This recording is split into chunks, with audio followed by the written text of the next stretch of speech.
Good afternoon. We'll call to order our council work session. This afternoon is February 25th, Tuesday at 1 o'clock. And we will take roll, starting with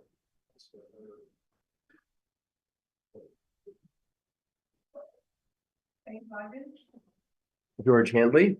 Mary Garrett. Craig Christensen. Patrice McKay. Great, thank you.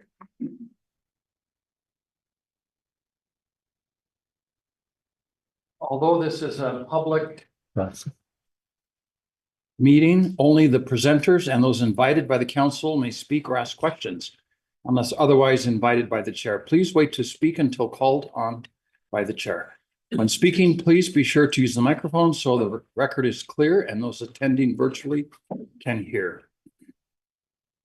Please limit side conversations as they are easily picked up. We were given 3 sets of minutes to review: the December 3rd council meeting minutes, January 14th council meeting minutes, and the February 11th work session minutes. Are there any objections or requested changes for these minutes? No. If not, we will declare the minutes approved by unanimous consent. First on the agenda, we have a monthly report regarding ADU enforcement by Scott Johnson, our zoning administrator.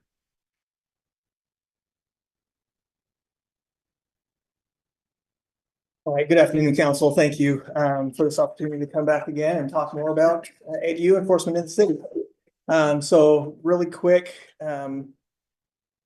just kind of a recap of where we ended with last year. We had 42 cases that revolved around potential ADU enforcement that were still outstanding after December of 2024.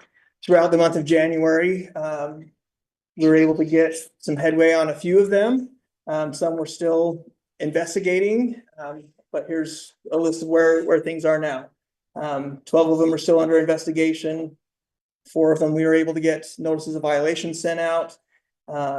7 of those have active RDL applications that are being reviewed. Not all of them are ADU applications because not all of them meet the ADU qualifications. So some of them are single family rental license applications that we're working with the owners to make sure that they're not trying to rent out an illegal ADU with their single family dwelling license application that they're going through. We have 4 cases that we are working with the owner on getting them into compliance. We've previously, in previous months, sent notices of violations on those, and they've been working with us in good faith to come into compliance, and so we're still working with them on those. 4 cases have been sent to legal for review. 1 owner had gone to court during January and entered into a plea in abeyance, essentially going on probation for the next year. And then 10 cases in total were closed or resolved. And that's of cases that were still outstanding in 2024. For the one enter order into a PA, what neighborhood is that? I will get that to you. I don't have that off. Well, What do you find is your biggest hurdle with investigation? Our biggest hurdle is getting that initial verification of the violation. So an example I planned on talking about was one of the cases that was closed as resolved. The case was opened in February of 2024. We went out knocking the door multiple times throughout months, and finally in October of 2024, we were able to verify that the violation existed. I'm talking with my staff of different tactics and techniques, trying to figure out how we can get past that long time frame of being able to actually verify. And I've actually set a deadline. If we haven't sent a notice of violation within 3 months and you've been investigating, let's talk so we can see what we're missing, what we need to do differently to be able to get a resolution to the case, or at least get some traction to get the case moved along the process. Yeah, like I wonder if at like 3-month mark, and Brian would maybe weigh on this. If maybe the 3-month mark, if we have all this information from neighbors and other people for the online stuff, that we could just assume and, you know, send out a letter that you need to prove that it's not, otherwise you are in violation. I don't know if Brian wants to respond before me, but Well, I mean, we can send out the letter. Trying to decide if I want to say this on the record. For somebody to listen, I mean, we can send out the letter.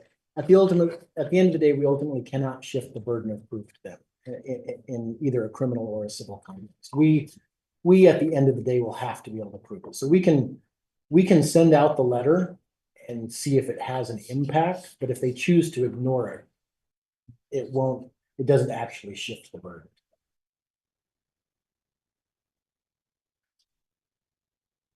And we can start penalizing them with the fee until, you know, the level of proof, which is then admitting fault. Well, no, I mean, again, like, same kind of thing. We can start, so, for instance, we could assemble enough. It's kind of like, I mean, you know, think about another criminal case, right? I mean, our officers do this all the time where they need to have probable cause to believe that a crime has been committed. That doesn't mean they need to have proof beyond a reasonable doubt in order to file charges. But the person never suffers any penalty until they actually get to court and their guilt is proven beyond a reasonable doubt. So we can send a letter, we can say, we're going to start fining you, we can start sending them bills. You know, every 30 days, we could start sending them this is the amount of fine that you've accrued. And if they choose to pay them, great. But if at any point they say, I'm not going to pay that until you have a court order that says I have to pay it, when we are in court, we will have to prove, the burden will be on us to prove the violation. Thank you. and that's been my ultimate vision for any case. No matter what the violation is, what I'm looking at is the end result. Either they come into compliance or they're gonna fight us tooth and nail. And if they're fighting us tooth and nail, we have to have the evidence to be able to take to court to back up what we're doing. Right, but can't you bring them into court and then use the discovery process to get the information that you need? Well, not in criminal court. There's no discovery in criminal court because of the. Just do civil litigation, Brian. It's just this pesky Fifth Amendment. But don't we have, Right, isn't that a right. civil fines as well as criminal fines? But in the civil fines, if we took a particular case down the civil route instead, then we could use discovery during the civil process, right? So yeah, I think it's important for us to be aware of the level of proof that we need to prove the case. In my view, it is not necessary to have that level of proof before we start doing anything. But we have an ethical duty to not start doing anything unless we actually believe that the violation exists. So it's kind of this middle ground. Again, police have the same thing, right?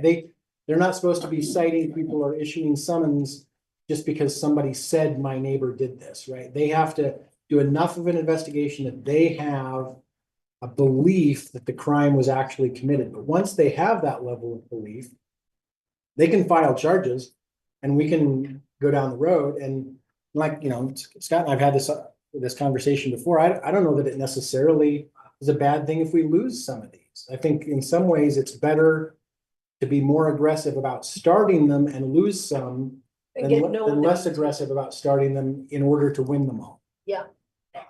Agreed. Agreed. And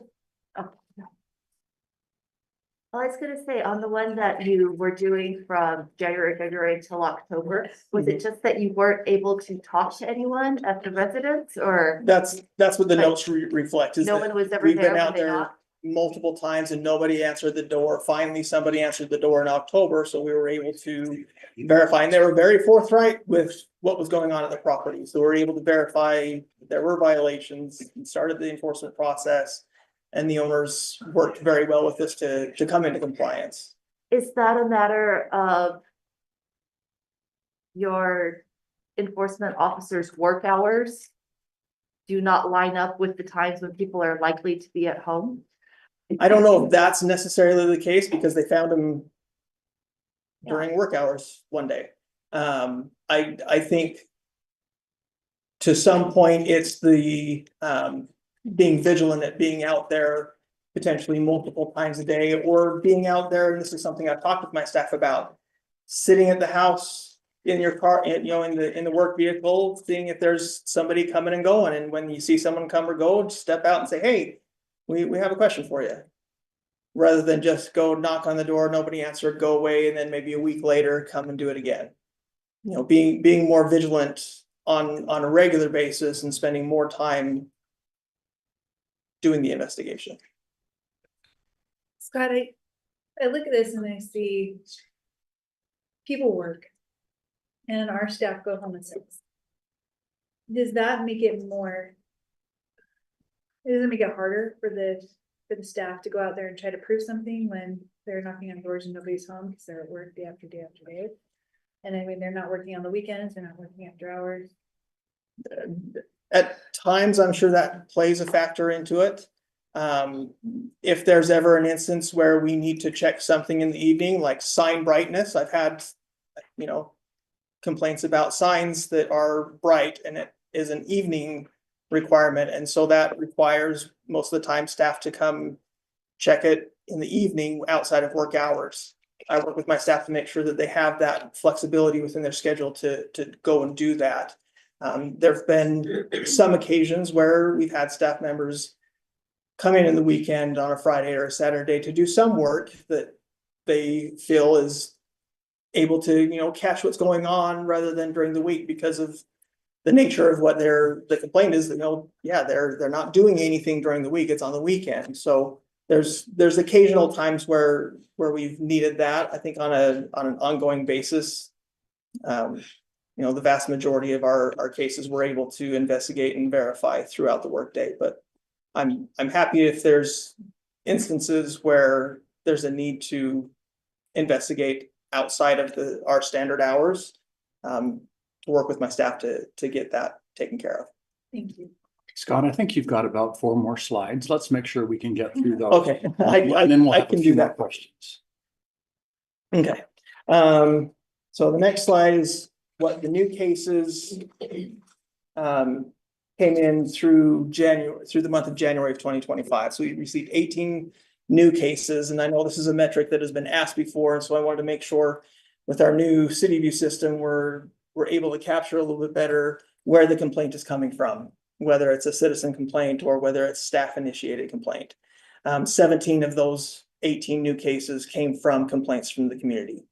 One of those was a code enforcement officer. We were doing a standard rental dwelling license inspection for a single family dwelling and noticed that, hey, you've got this basement that's being rented out as well. Let's open a case and start enforcing on that. And we're not going to approve your license until that's resolved. So that's what that case specifically is regarding. And along with that, something that we are working on currently is gathering data. I know we've had conversations in the past about getting county data, cross-referencing it with city data, and seeing if there are properties that appear to be potentially rented and don't have a license. We've gathered a fair amount of data from the county. We're working on cleaning it up and analyzing it, verifying it with our system to see what properties we could send a broad swath of letters out to property owners saying, look, we think you might be renting, you need to get a license, and here's how to do it. So that's something in the works that will, I imagine, have a large boost to that number of city staff open cases in the near future. Scott, quick question. Yes. In addition to city, how about Provo Power, any other sources you're finding that we can also access for that? Yeah, I mean, Provo Power, that's a city resource, so we could absolutely look into the utilities Have we as done well. anything on that yet? We haven't yet. There's thousands of properties, addresses that we have where the mailing address is different from the property address itself, and analyzing whether it's a commercial property or a residential property, trying to figure that out and organize everything and normalize it so that we can cross-reference it with our system. So just so I'm clear, so are you in the formulative trying to figure out how to actually access the data set? Or are you actually in the process of utilizing that data set, or like, where are you in that process? We're cleaning up the data set so we can cross-reference it with the city data. Okay, so you've already got it. Yes, Now yeah, you're we trying have the to- data from the county, and we're just cleaning it up In and. the county, but how about like Provo City? Provo Power. Oh, so power and utilities, we haven't gathered that yet. That should be a very quick thing that we can get, Yeah. with our IS team. That's very encouraging. So cases, these are the new cases in January, where they come from, in each neighborhood. To see Provo Bay actually won this month. The number of cases that came in.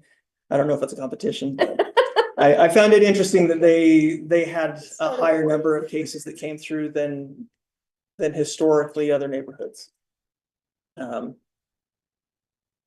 then new rental licenses specifically for ADUs. We only received 5 in the month of January, which is an interesting point. I don't know if I have an understanding as to why only 5, other than a lot of them that we're enforcing on don't meet the qualifications, and so they wouldn't be applying for an ADU license type.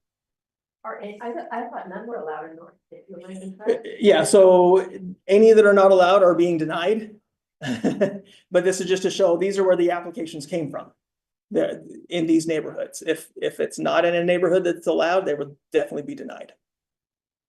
I've had a couple, and I've sent them to you in the past, but a couple residents who were so frustrated by certain things going on, and they're like, hey, you put cameras in my yard, we'll record everything. You know, to help getting that evidence thing, right? People always going to the basement, or the number of cars, or the number of people staying overnight, that kind of thing. But they said that they never been taken up on that offer. Is that something that we are currently able to do? Or is it something that we aren't able to do? We certainly can. The question comes to when we get to court, you know, who's going to testify to what, and then who's And willing they to. all said that And they wouldn't test- And absolutely. So to the point of, I'm willing to put cameras up in my yard to get this information. Okay, so I they haven't need heard to that put cameras specific. up. They. Well, maybe I misunderstood your question, because that's what I thought you were saying, is that neighbors have said that. I thought. You're saying that they're you told me willing they did for the city permission. to put them on. Yeah, and they said that Oh. they gave you permission, but then it never happened. So I just need to know like how that system works. Is it them doing it or you doing it? We've done it before, but it's usually been in conjunction with the police on just one or two, like, I don't think they have, I don't think they have very many cameras. I think it's a Yeah. resource issue. Yeah, I remember we have talked with the police in the past about a particular property that is of concern. That, yeah, there were a couple questions and concerns. One was visibility of the property and where we could get a camera and get permission to do it. That would work. So yeah, Normally you don't do that. It's in conjunction with the police and it's for more worrisome cases. typically, yes. But with that being said, I mean, everybody's got a Ring doorbell camera anymore. You guys allow that kind of footage? Like if my neighbor across the street and I have camera footage of people going in and out? Yeah. Is that Any, good enough to any, submit for evidence? absolutely. Any information somebody wants to provide us, we will happily look at it and analyze it for its usability in our case. Yeah, I think this is the last one. I plan on keeping just a log of by month, how far, you know, not how far, but which cases are being sent over to the attorney's office versus going to actual being in court and having charges filed. So far in January, we had 3 that had letters sent out from the attorney, and 1 was filed in court. So, and I think that's the end of my presentation. Any other questions, or are we out of time?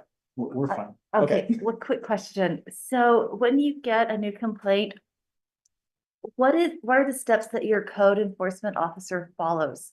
Like, does he like take the address and start by looking at the county records to see what kind of property it is? Does he do a Google search to see if there are any rental listings associated with it? Like, what does he do?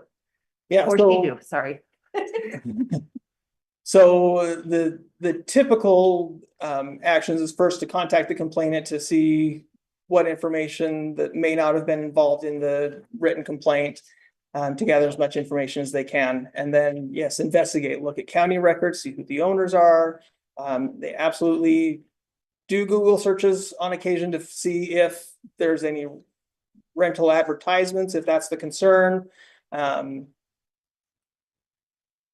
Look at the history of the property, if there's been a history of complaints and violations, if we sent notices in the past. How recently has that been? Is it with the same owner or is it with a different owner? Because that all plays into what tactic or what path we're going to go down with our enforcement.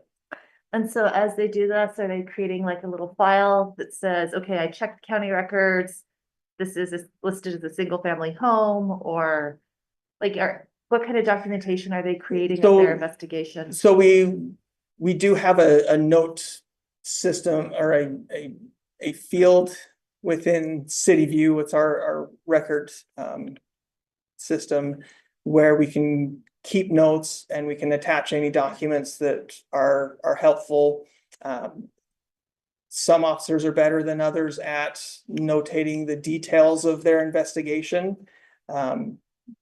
That's something I am talking very regularly with my staff about, making sure your notes are clear, because when we send it over to our attorney to review the case, there are times where they say, well, I don't see the information here that really proves the elements of the case, so you need to do more investigation. And they come back and say, well, I did all this. Well, then put it in your notes. Right.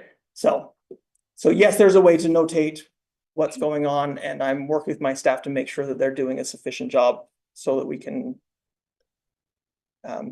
prevail in court if necessary. Any other questions for Scott? Great. Thank you, Scott. Thank you, for Scott. this presentation. See you again next month. Next, we'll have a presentation regarding the fiscal year 2026 budget calendar, along with revenue projections and city debt, presented by Kelsey Zarbuck, our budget officer, John Borgat, Director of Admin Services, and Dan Follett, Division Director of Finance.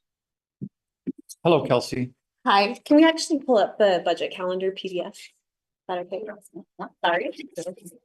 We had a few PDFs up there, so.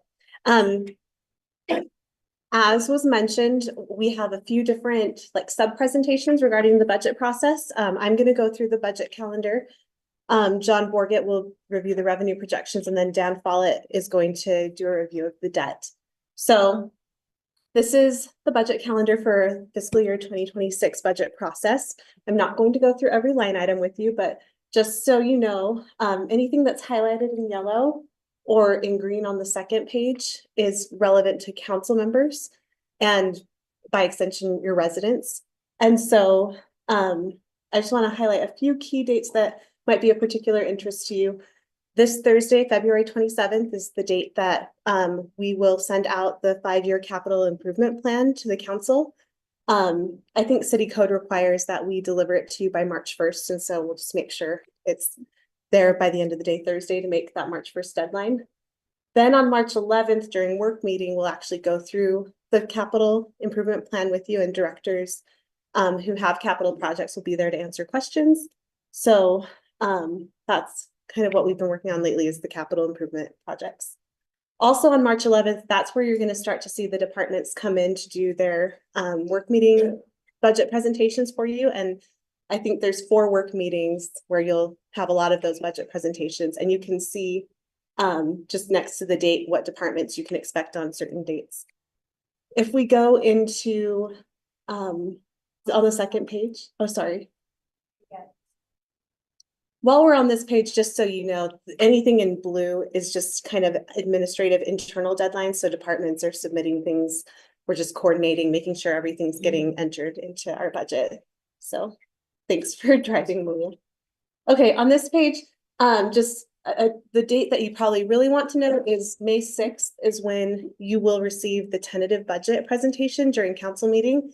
That same night, the council would tentatively adopt the tentative budget, which is just state code's way of saying the council will acknowledge that they've received the tentative budget from the administration. And at that point, it's a pass off to you to look through the budget and see what questions you have. And then once we get into June, there's public hearings regarding the budget, with June 17th being the second and final public hearing and the budget adoption date. The only exception to that would be if the council had any interest in doing truth and taxation, which if that ended up happening, there's some deadlines that I think Justin was able to get me for July and August that you can be aware of. So that's the budget calendar in a nutshell. Does anyone have any questions for me? Okay.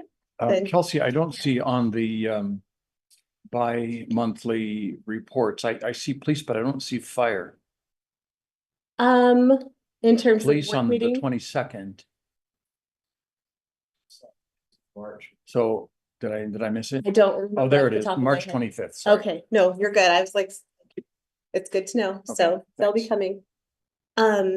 Any other questions? Okay, so John, we'll go through the revenues now. Thank you.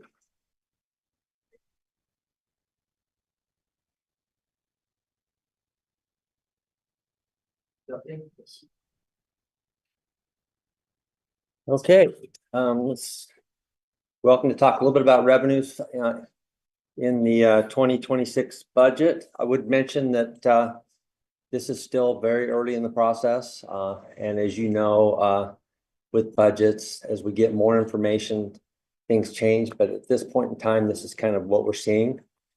And so the first slide just kind of shows you all of the different sources of money that come in for the general fund budget. And as you can see, sales tax is the largest contributor. And right now it's 39%, which is pretty significant. The next two items are franchise fees and then what I would call is user fees. And they're both at approximately 18%. And then the other items fall below. And you can see that property tax is number 4, and then roads and other. And so that's kind of what makes it up. Now, those are just the revenues. We also, in the general fund, receive transfers.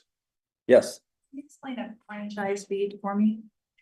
Yes. So what happens with what franchise fees are is the state code, we are allowed to collect 6% of all utilities operating within the city.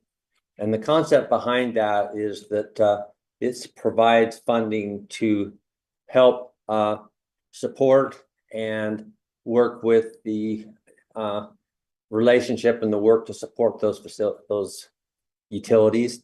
And most of the utilities that we support, of course, are city utilities, but we have our natural gas, we have some waste haulers, private waste haulers that go through the city. And so that's 6% is collected and it goes into the general fund. And so that's what franchise fees are.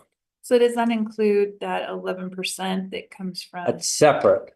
Okay. That's separate. Yeah, so there's 6% for the city-owned utilities as well as the other utilities operating in Provo, and then there's 11% that gets transferred to the general fund of their total revenues. Yes. So are we looking at a total of 17% from city utilities coming into the general fund, essentially? 6% from this side and 11%? Yeah, you could combine those, but that 6% also includes outside utilities as well, but yes. Okay. That answer your question? Yeah, thanks. Okay. We've collected a franchise fee for many, many years, and most other cities within the state do. You could collect a lower percentage or not charge one, but it was designed to help the city to be able to maintain and support those utilities. Okay.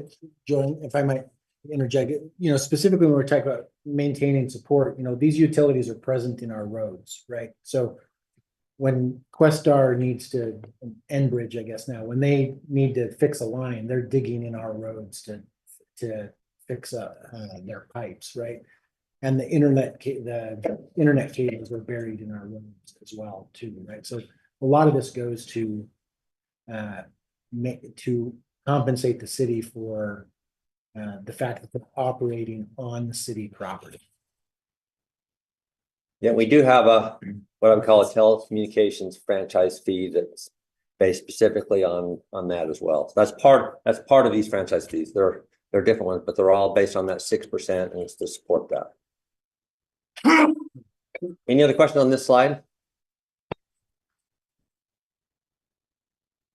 This next slide shows basically in the general fund what the difference is between what we're currently budgeting, okay, in revenue in 26 versus what we budgeted in 2025, okay?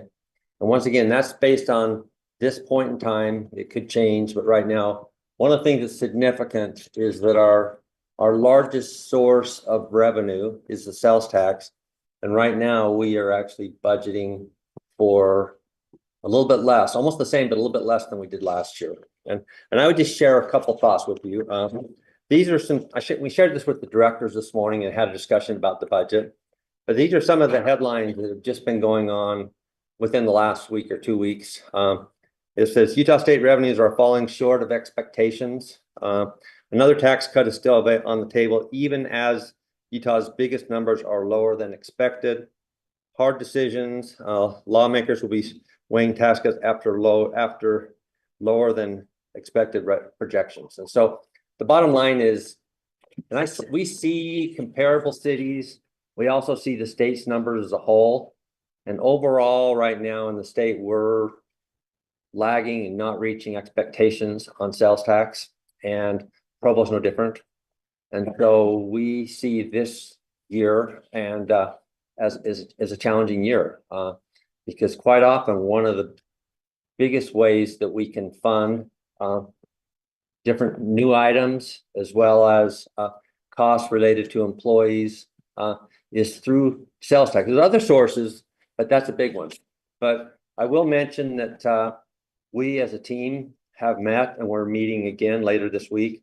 And we're working through these challenges and we're going to look at solutions. The other thing that we did this morning is that we kind of had this same discussion with the directors and let them know that we need to work on this as a team and work together. And so I would just mention that. So sales tax at the top, you do see some pretty significant increases in fees versus last year. And I've got another slide that I'm going to break that down and show you where that increase is coming from. We all show an increase of $460,000 in property taxes. I'm going to give you a breakdown on that too and why that's there. But the others are all pretty much the same or slightly negative. And so really the two big contributors are the fees and the property tax. And so, and you would expect wrap tax to be down slightly too, because it's very closely related to sales tax. Yes. Why do you think we're so much lower in rental and business licenses?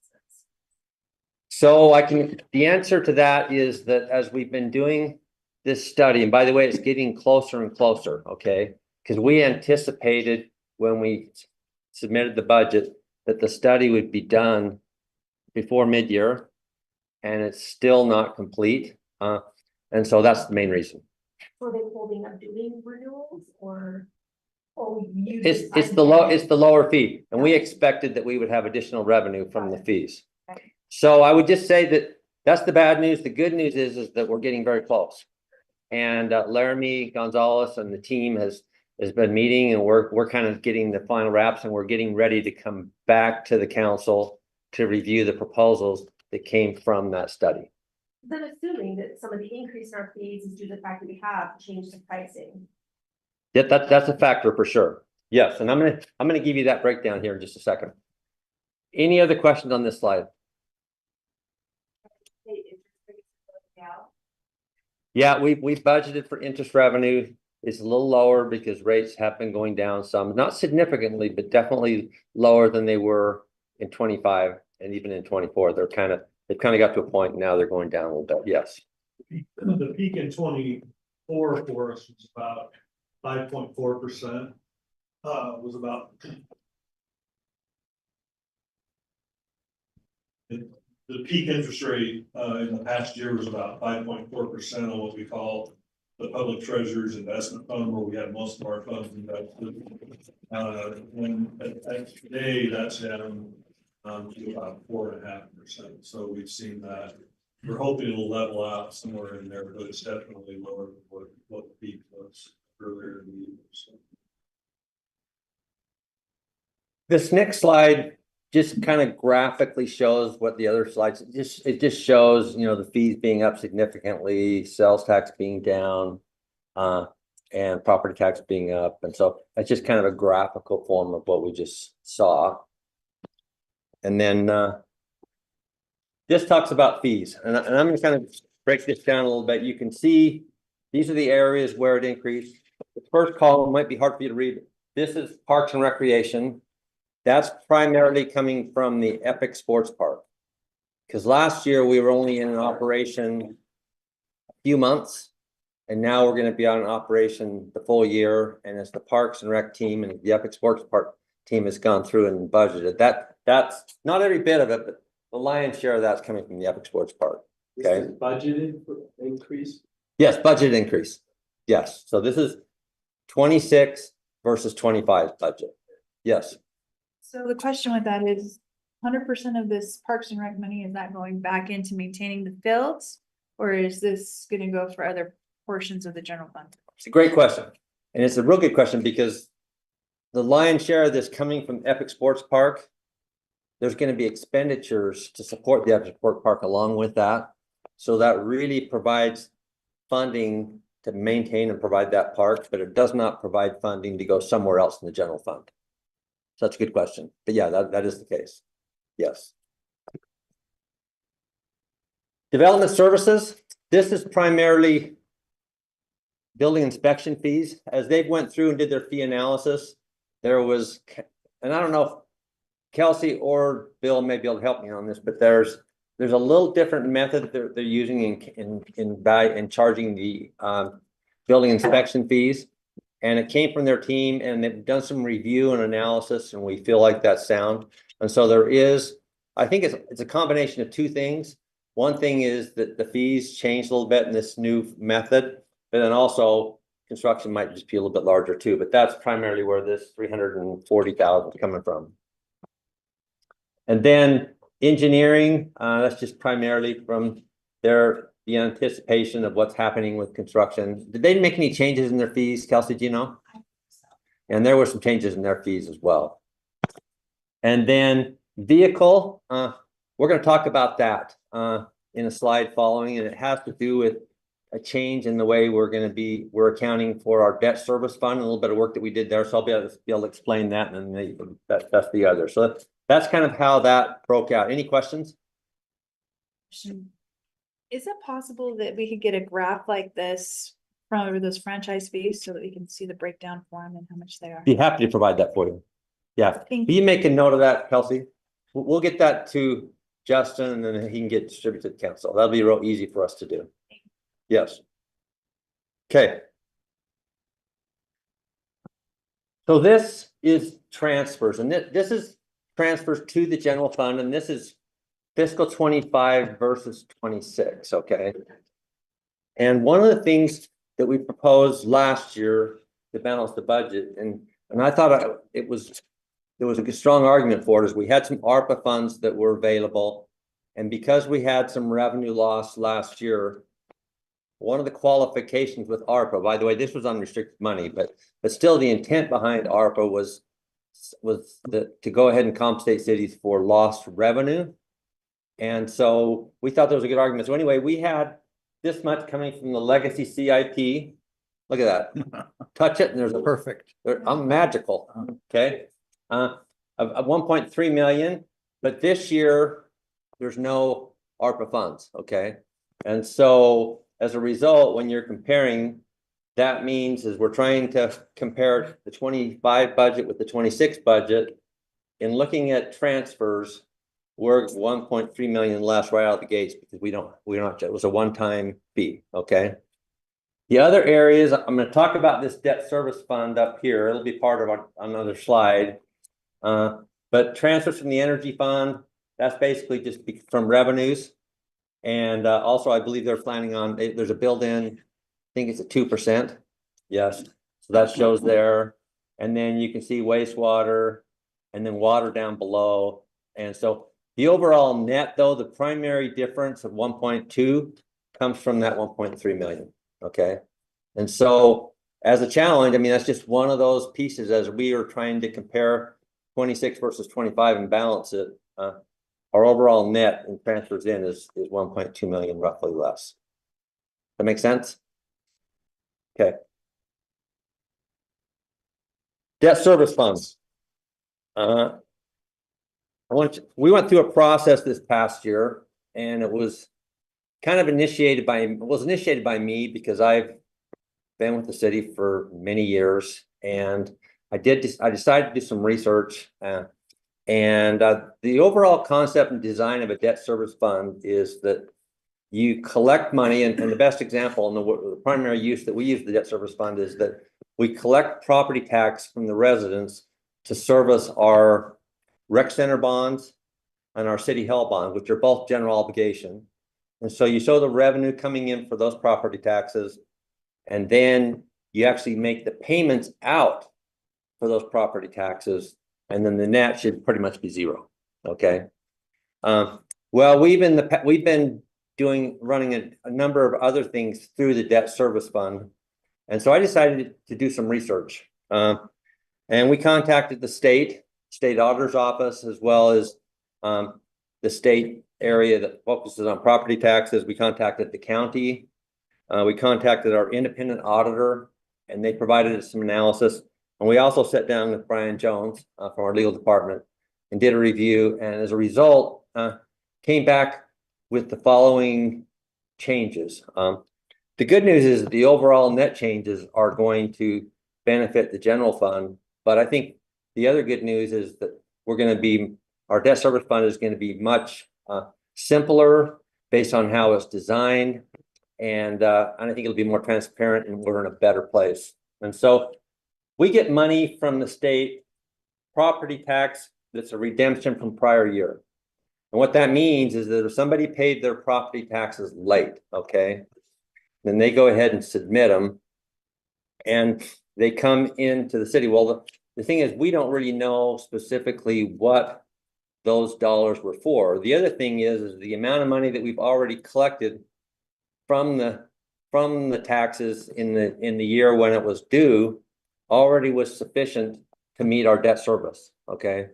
And so we've also there's some property taxes that come into the general fund that are just what we call the general property tax rate. You know, when we've done our cost of living adjustment for property taxes, that's the general fund property tax. And so the decision, what we're doing, we've mentioned and run it through all these different entities, is that we're now just going to take that property tax that we've been putting in the debt service fund, and we're just going to run it into the general fund. Vehicle fees also. As you know, when you go to license your car, you're charged vehicle fees. And for years, we've taken a portion of the vehicle fees in the general fund. We've taken a portion of vehicle fees in the debt service fund. And then we take a portion of fees that goes to the library. Well, what the plan is that we're going to continue to put the portion that goes to the library there, but the amount that has been going to the debt service fund and also to the general fund, we're just going to deposit it all into the general fund. Much simpler and better.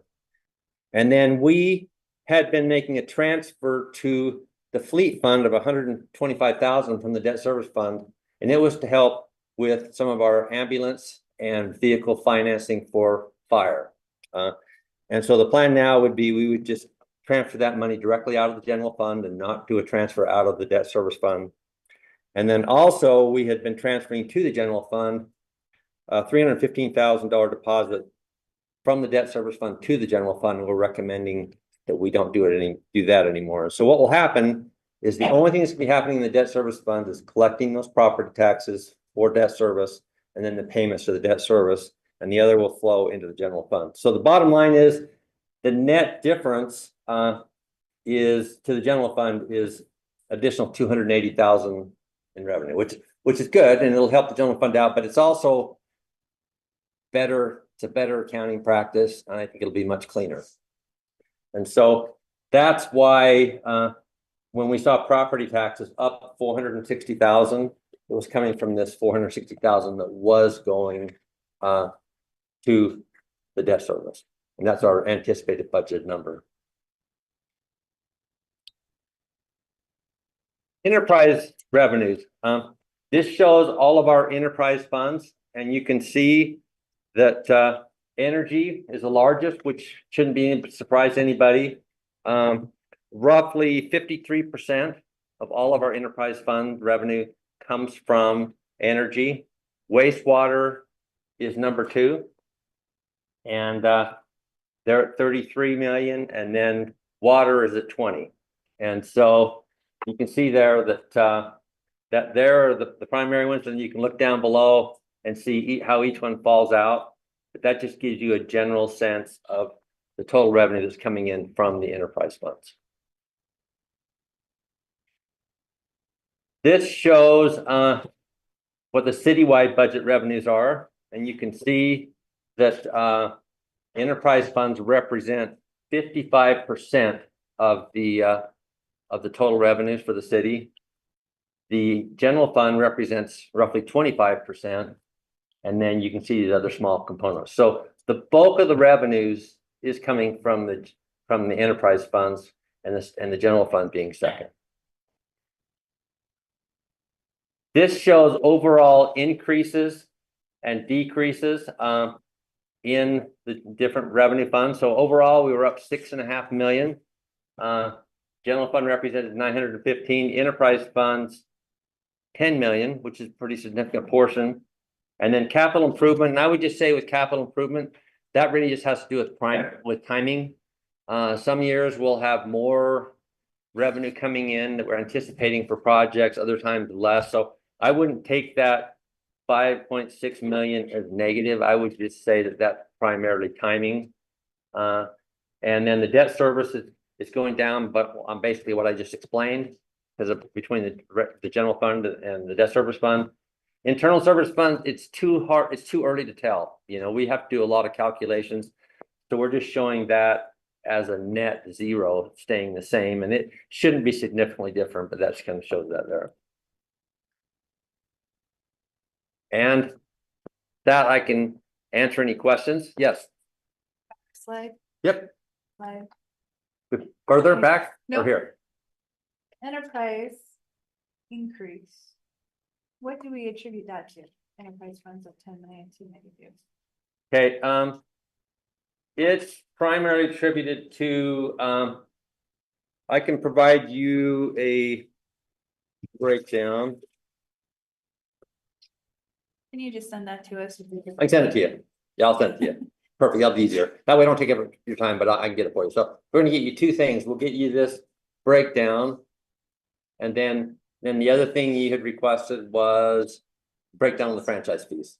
If we can get both those. Any other questions for me? Okay. Thank you. John. Spend time over to Dan.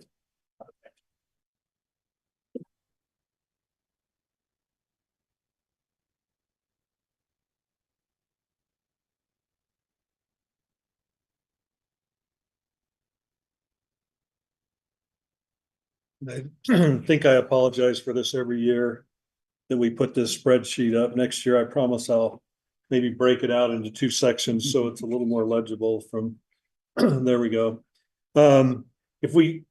This is, each year we review the debt that's outstanding with the council and kind of the various factors and variables related to each issuance of debt. And so in the left-hand column is the description of the debt, and the top half of the schedule is governmental activities, and the bottom half is business type activities. And there's oftentimes a date next to the debt, and that's just the way debt is issued. They identify the calendar year that the debt is issued, not the fiscal year, but it's the calendar year. So that gives you an idea of how long the debt's been outstanding. The first column of numbers on the left-hand side there is the principal balance as of June 30th. So this is as of the end of our last fiscal year. That's the outstanding balance for that particular debt issuance. And then the next column is the annual payment, which includes both principal and interest. And we have all different kinds of payments that take place everything from monthly in some cases, to twice a year, to once a year, et cetera. But that's the annual payment, principal and interest. The next column is the original issue amount. In other words, when we first issued the debt, that was the total amount that was outstanding for that issuance. The next column is the interest rate for the issuance. And you can see that particularly for these issuances that have taken place several years ago, before we've seen a little bit of a spike in interest rates, the interest rates we have outstanding right now are very favorable compared to the current interest rate environment in most cases. And so it doesn't make sense at this point in time, even though we monitor it on a regular basis, constantly, to see whether or not it makes sense to fund or refinance any of the debt at this point in time. That's not the case. The repayment term shows what the total years are for that particular issuance. And the final maturity date shows when we'll make the last payment on that loan. So, for instance, the telecom bonds, you can't see it here, but it's the third line down. The final payment on those will be made February 15th of 2026. So, yep, less than a year, they'll be gone. The payment funding source shows where the revenue comes from to service the debt. For general obligation bonds, of course, it's property tax levy. And then when you go down, you can see in many cases, particularly when we get down in the enterprise or business type funds, it's revenues from the systems, whether it be wastewater or water, energy, et cetera. And then call date, generally bonds, most of the bonds we issue are 20-year issuances. And a standard feature in most of those issuances allow us to call the bonds, in other words, pay them off and refund them or refinance them after 10 years. And so the call date, call feature is what's listed there. Now, in some cases, for small loans and leases, et cetera, there's no prepayment penalty involved. We could pay them off early at any point in time. And then the tax status is whether or not they're tax exempt or taxable. Generally, it's most favorable for the city to issue tax exempt debt because we get a lower rate, because the investor is willing to accept a lower return or a lower rate because they don't have to pay tax on the interest that they earn. In some cases, there was no difference between issuing tax exempt and taxable. And in those cases, on some of the wastewater bonds that we've issued recently, we've done them as taxable because they draw less attention from the IRS. There's less chance of being audited or having any issues with respect to the tax exempt status. And then the final column is there are three rating agencies, major rating agencies in the United States, Standard & Poor's, Moody's, and Fitch. And for our larger issuances, we generally have two of the three provide ratings before we sell the bonds. And you can see in the final column there what the current ratings are. Now, those ratings can change over time. They review them on an annual basis. The changes that we've seen in the last couple of years have only been an upgrade. I think on the energy bond, we went from a AA- to a AA for that one, but the rest of them have remained unchanged and, in my opinion, reflect the healthy financial position of Provo City as a whole. Can we scroll down and just look at allow the council to look at the business type ones too? So this is a list of all of the, particularly the bonds that are related to the utilities. We have some golf equipment leases that we do on a tax exempt basis because it gives us more favorable funding for those. We have a note payable for the airport there also. So that basically covers. Now, again, this is through, I apologize, this should say June 30th, 2024 right there. This is through June 30th, 2024. We've done one issuance of debt since that date, and that's $29 million of wastewater bonds that the council approved. And so that will show up on the schedule next year, but that's the only major debt issuances that we've done since June 30th of 2024. Are there any questions?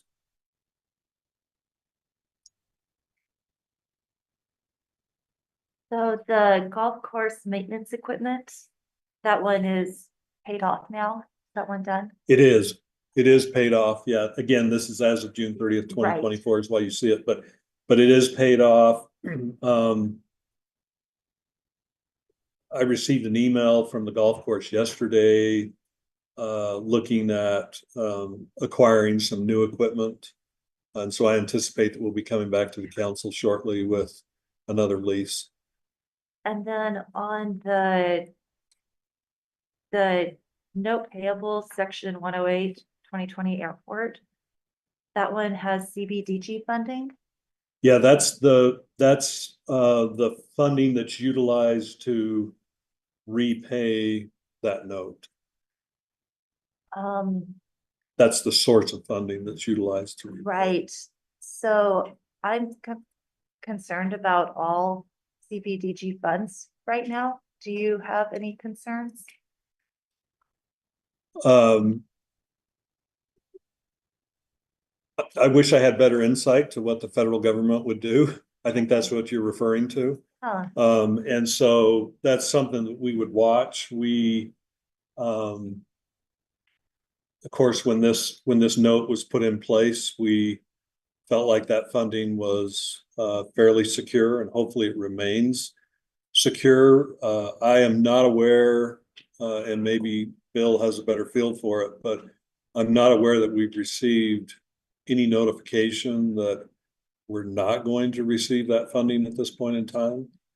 And again, it's the federal government funding is a little up in the air right now. I do understand that. Yeah, I've just been looking at everything to see where potential issues might be. Right. Because I want us to be able to service all of our debt in a responsible way. Okay, thank you. Yes. Any other questions for John? Do you have one? Oh, I'm sorry, Dan. That's Thank fine. I knew who you meant. Yeah. All right. Thank you. Or for John. Okay, thank you, Dan and John and Kelsey.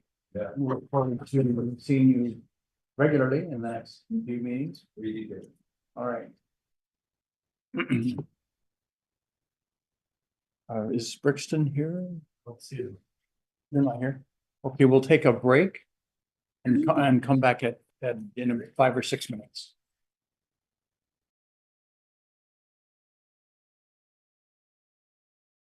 Recording stopped.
Recording in progress.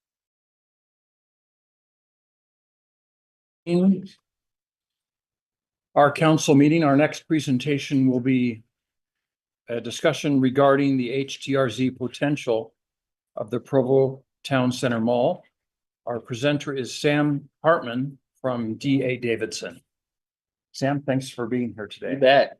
Yeah, thank you all for your time this afternoon. I'm Sam Hartman. Sam Elder's my partner. He's in Hawaii, so he's doing. You got the wrong end of that Yeah, deal. so he got the raw end, right? We're having the fun right here. So yeah, wanted to come in and speak a little bit today about HTRZs, what they are, how they work, considerations for Provo. I work for a firm called D.A. Davidson. We are a national bond underwriter. So we issued about $600 million of bonds in the state of Utah last year across about 30 transactions. So we support jurisdictions, special districts. We kind of formed our office here in 2019 and have been growing ever since. And so I've had the opportunity to help other jurisdictions form HTRZs from soup to nuts, all the way to the GOEO hearing to approve the HTRZ. So basically, what are these, right? So a Housing and Transit Reinvestment Zone Act. This became effective in 2021, and every year there's been updates and amendments to the code, including some that are on the docket during this legislative session that I think in all likelihood will pass. So I'll kind of speak to some of those things and as they might pertain to what an HTRZ would be here.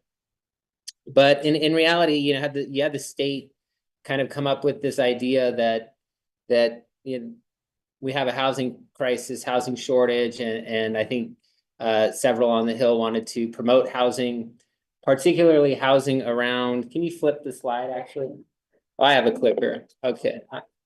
Okay. Oh, this is good. So there was a few objectives with the code, explicit, obviously. I think the top two are the most important, right? Build new housing, make it affordable, and do it next to public transit stops. I think that's the bulk of it. And then I think the other things to keep in mind in all of this is, and the reason this code exists is do it in a way that overcomes the development of impediments that certainly exist when you're trying to transform an area around transit, which a lot of times probably has existing buildings that have to be demoed and all of that. Or build parking structures, right? Which is always seems to be the 800-pound gorilla is how do you finance parking structures? And then I think the other thing on this page, and there's others you need to read, I don't need to read the slide. But I think that the one word that sticks out on this slide for me is transformative. And so I think what I've seen when I've interacted with members of the committee, and when we presented one for South Salt Lake, which we could talk about, I think the committee really wants to be something transformative in nature. And so, and so there's been some really great ones that have come through and gotten approved, and some that maybe were a little less transformative that got a little bit more pushback from the committee. And so this is a pretty meaty slide. I think we'll just kind of walk through it row by row. And in fact, I think before I go here, I'm just going to go to this last slide. So Provo has the opportunity to potentially apply for an HTRZ along front runner stations or BRT. And some of the requirements that apply differ by what kind of transit stop it is, right? And so We didn't grab it up, everything up north, but here's just a subset of, as you guys consider, is this the right tool for us? Obviously, where it's located, you know, is hugely important, and where do you want to see that transformative kind of redevelopment take place? So just kind of back to the kind of the nuts of this deal. So require affordable housing requirements in order to get an HTRZ approved is 12% affordable. What does affordable mean? The code's been changing from year to year. Right now, it means of the 12%, 9% of that 12% has to be at 80% of the county median income, and 3% has to be at 60%. And so you know, it was more lax early on. I think they've kind of elevated the code over time. So for a commuter rail, there could be up to 125 acres of non-contiguous land in the application. A little less for, I'll just speak to BRT as the applicable here. And then of that, of the acreage, 51% of the developable acreage within the application has to be residential, right? That they're trying to drive residential. And then not only that, but it has to be at 50 DU per acre, which is pretty dense, right? Or for BRT, there is a way to go less dense, so 39 DU per acre. If you go 39 DU per acre, you collect 60% of the tax increment that the area creates instead of. Sorry, what's the DU?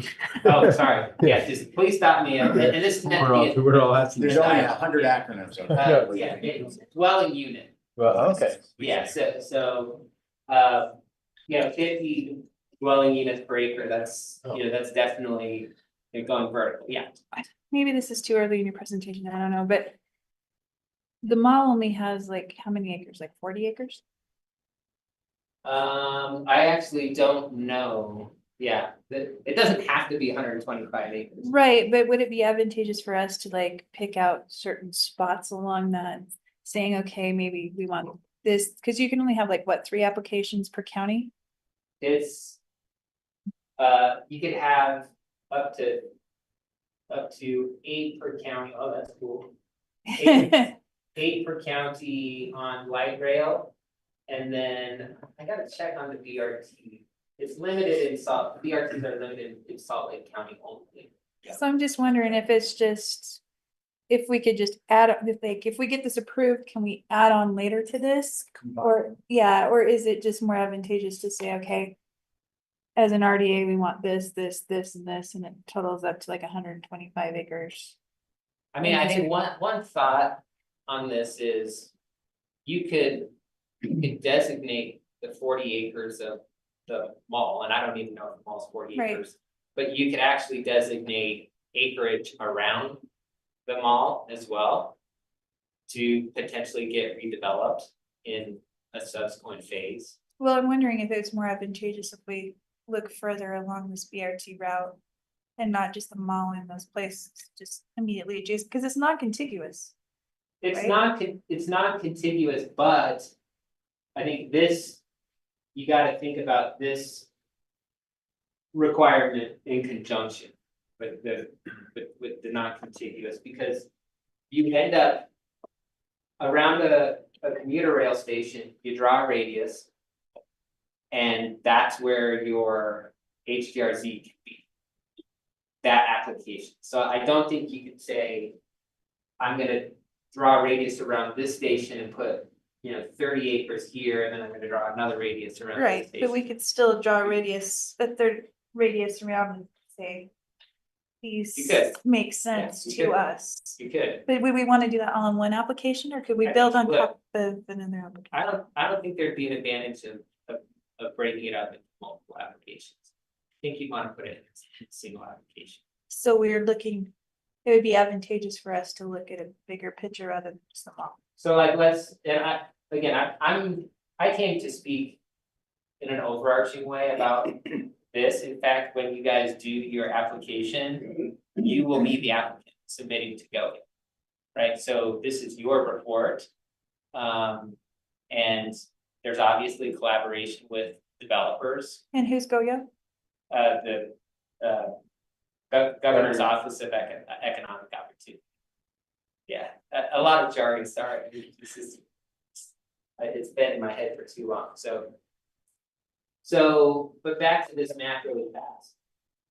So I think what you're suggesting is you can draw the radius, right, around the front runner station or any of these. And you could select 125 acres within this circle.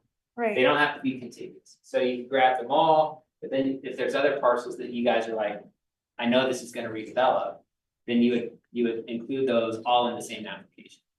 That makes sense? thank you. Yeah, I think interestingly here, back to this table. This third mile radius for commuter rail, there is an amendment that's being evaluated right now. That cities of the second class and counties of the second class, which I believe that in, but I believe you qualify under that. Under this new amendment, can extend from a third of a mile to half a mile. So that gets pretty meaningful as far as the area that you get to choose your 125 acres. I mean, really plays to your favor. And that happens here. So even though we have none of the maximum, I didn't just seeing this now for commuter rail, we have none of the maximums. Would it be more advantageous for us to stick it in one proposal rather, or would we just break it out proposal by proposal? I think you'd stick it in one proposal. Just try to tackle it all now. Yeah. Well, let me ask a clarifying question, because I want to make sure I understand.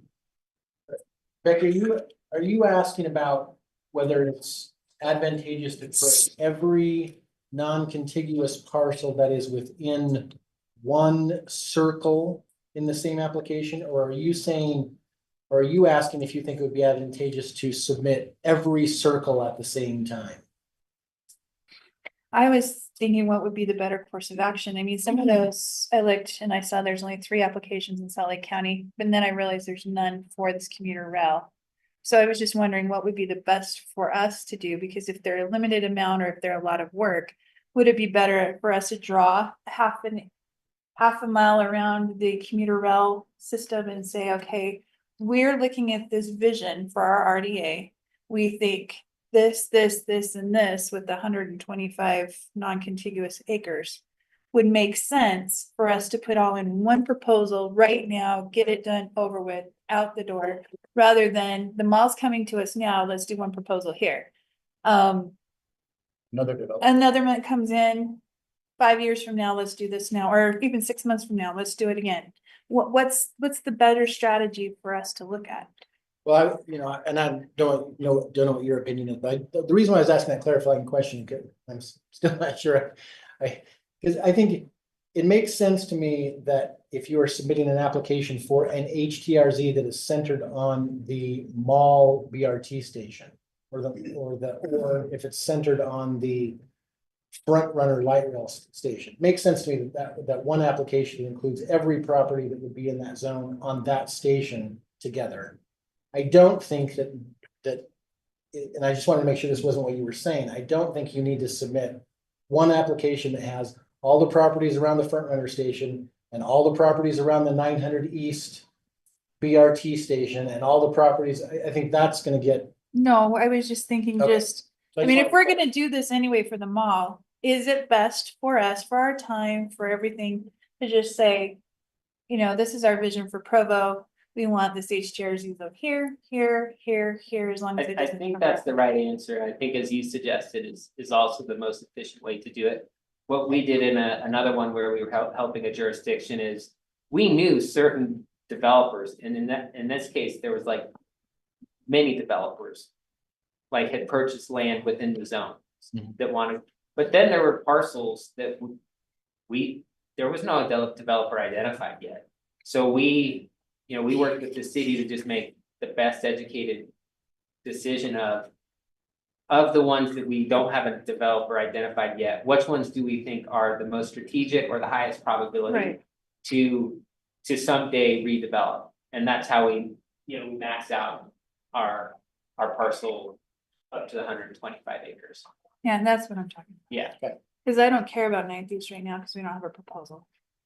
But I do care about if we're moving forward with the mall, what other properties do we envision could possibly benefit from this tool? That makes sense. so great question. So what do you get for doing this? Right? You get 80%, at least in the commuter rail version, you get 80% of the TIF for 25 consecutive years up to a 45-year period. So it's, I think it's quite substantial, right? I mean, obviously, and the way you do it, right, is like just speaking from experience, we worked with the jurisdiction. We helped them put together this package. We could show you some examples and helped them present it to GOEO committee. And then there's a gap analysis that the committee then commissions usually from like science, public finance to validate, the but-for analysis that you guys would collectively come up with with us. At the end of the day, the application needs to say, if we didn't have the HTRZ, we couldn't do X, Y, and Z. The HTRZ tax increment generates this much money that covers the gap, right? So it's an analysis that identifies, we're gonna have to build parking garages, or the construction type is, type 3 instead of type 5, that's more expensive. And so you come up with the list of costs that you otherwise just couldn't bear in the existing market condition. So, and then for BRT, just for completion's sake, you get 80%, but you get it for 10 years fewer. And then if you do 39 units per acre instead of 50, then you get 60% for 15 years. Right, so the biggest bang for your buck would be commuter rail. That's where you're gonna get the most money, if that's the right location. So in layman's terms, this means that we get 80% of the property tax increment capture. And 20% goes back to the developer, Goes Right. back to the taxing entity. goes back to the taxing entities? Yeah, so for $100 of tax, right, incremental, that we've created because we built Mhm. new nice things. 80% flows into the agency you guys designate to administer the program. Like your RDA, CRA, whatever it is. I think RDA, that's what this is. 20% goes to the original taxing entity, the school district or whoever. You guys would then establish a partnership of like an interlocal agreement with the developer or developers, whereby they would capture some or all of that 80% in order to bring about the project that you guys want to see happen. So that's how that would work. Does that make sense? No, it's clear as mud. I thought the whole 80% had to go to Live Choice, so that not being, Say again, sorry, I thought the whole 80% had to go to. the developer.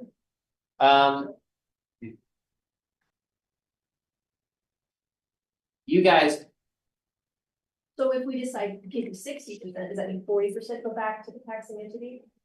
no. Or is that 20%? So all of the funds have to be used for the benefit of the HTRZ, Right, okay. okay? So So whether it's a developer or. I've seen it- infrastructure costs. I've seen it multiple ways, right? I've seen it where where the jurisdiction has provided all 80% to the developer. And then I've seen it where the jurisdiction said, well, we need to keep 10% of this to make some right-of-way improvements within the zone. It all has to benefit the zone. So we can do whatever we want to with that 20%. But 80% of whatever that increment is has to go somewhere towards that project, whether it's our capital improvement or whether it's developer. Well, let me go, $100 collected in incremental tax. 20% of it goes to the taxing entity, So back to school. back to, Right. so we don't touch that. Right, that's 80 20 flows bucks down to you. as an Right, RDA. as the RDA, and of that 80, that will go to benefit everything in the boundaries of the HTRZ. And so that would typically, that would flow to the developer. Some of it would be kind of hived off to do some other sort of improvements within the boundary of the HTRC. So that could be our public works upgrading, right? Yeah, As long as it's spent within the HTRZ.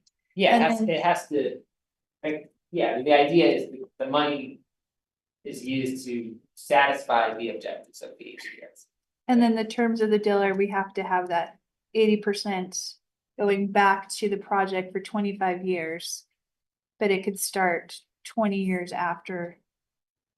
We do Yeah, this, and you wouldn't think of it happening that way. 'cause that's a 45-year period, that's pretty long. Yeah, I mean, I think there's, it's.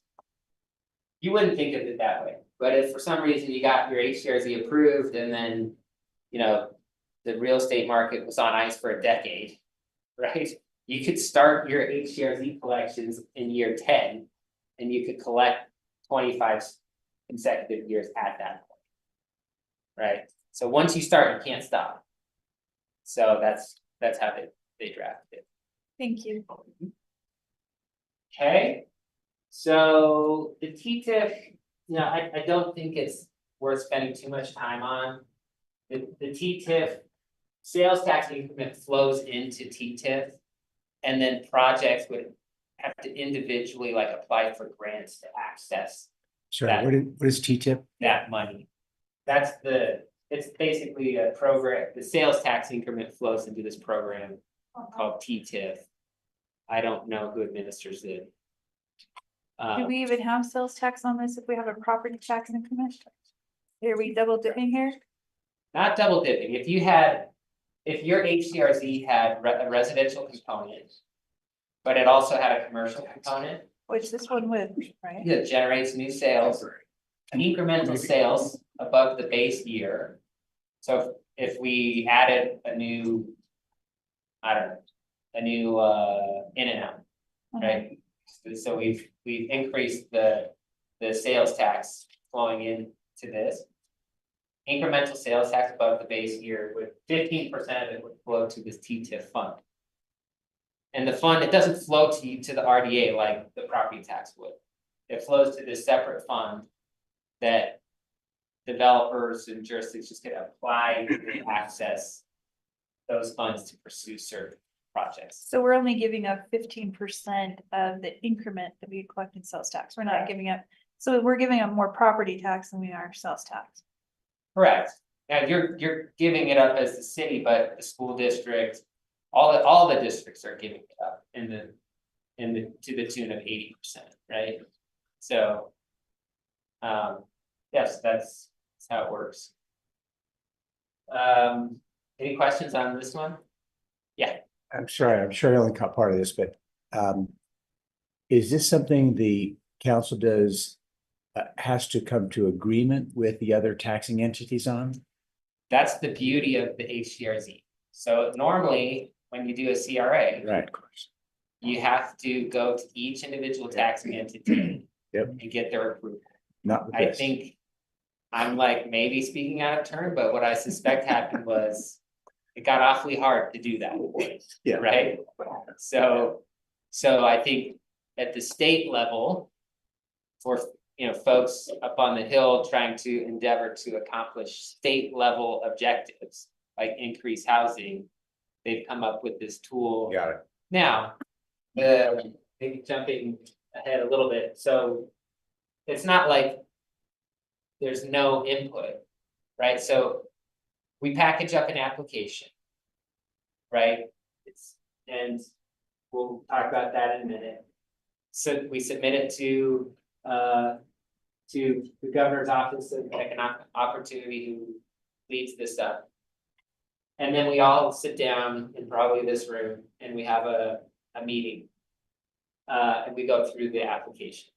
The folks involved on that committee that have a vote are the committee chair, someone from Provo, someone from UDOT, someone from the state treasurer, someone from the Senate, someone from the House of Reps, the school district here, the largest participating local taxing entity after the school district. So all the stakeholders are getting together in one meeting, but in one meeting, they take a vote, and if it gets approved, then you don't have to go get each individual taxing entity. So it doesn't have to be unanimous, obviously. And it doesn't have to be unanimous. That's right. Okay. Yeah, so, and I think, again, I think if it's back to that adjective transformative, like, I would say that in my experience, the committee's been generally pleasantly surprised by the level of kind of thoughtfulness and comprehensiveness and the magnitude of projects that have been kind of posited to get HTRZ. So Sam, you have a lot of really great content here. Unfortunately, we're kind of short on Yeah. time. If you could pick one of your two samples, either South Salt Lake Yeah, or South Jordan, yeah. and then just run through the requirements and certainly the legislative amendments that we're taking a look at. Okay, so, proposal requirements, basically, the nuts and bolts of it are, there's the list of objectives. And, you know, we draft with you an application that talks about how our application satisfies each of the stated objectives in the project. That's really the bulk of the application. I would say that's the nuts and bolts piece. I think what I learned in my first go around is there is a thought to have like a little bit of a softer narrative too, of like, what does this really do from a macro picture? How is this really transformative? But the combination of those two create the application. I could send you guys all the full blown application, but like this is one that, you know, that we drafted in concert with South Salt Lake. You know, it's like the place to live, the place to work, the place to move. Like we showed connectivity, you know, throughout the HTRZ and how we were enhancing that. Right, we were showing, look, here's what the building is. It's like light industrial uses. This is what it's going to be, right? We talked about why is it a place to work? It's, you know, it's in the heart of the dentist employment center. So, you know, we make, you know, we craft the whole story. And then and we do the analysis of like there's this much tax increment. This is the kind of quantitative portion of it. Like based on the anticipated uses over time, we anticipate that there will be this much tax increment generation, right? And the present value of that today is about this many dollars, and you know, our gap, we need this much in funding. And so we kind of marry those two together, right? The tax increment capacity with the extra costs that are going to be created by trying to do something transformational, and that's part of the but-for analysis. So that's how the application works. And you know, you guys can read through this, it's pretty straightforward. I would say that what's on the agenda for the legislature in this latest iteration of the HTRZ is not groundbreaking, you know, it's refinements. So one thing they included is at least 25% of the units have to have it more than one bedroom. You know, they just don't want to stuff a bunch of studios. So, you know, I think just on the margin like that, a little bit of logistics, like you have to submit to to designate which parcels you want in your HTRZ to start that 25-year clock the year before, so you can't just spring it on them. There's some minutia, you could actually start different portions of your 125 acres. At different trigger points. So you get phase 1 start and go for 25 years. And then phase 2 could start 5 years later, collect the full 25 years of increment as well. That was a change over the last few years. And so those were kind of the big ones. And so, you know, I think the biggest one is actually plays to your favor where that the commuter rail station could get that half mile diameter instead of a third mile. Yeah. I just had a quick question. I know you covered this at the very beginning.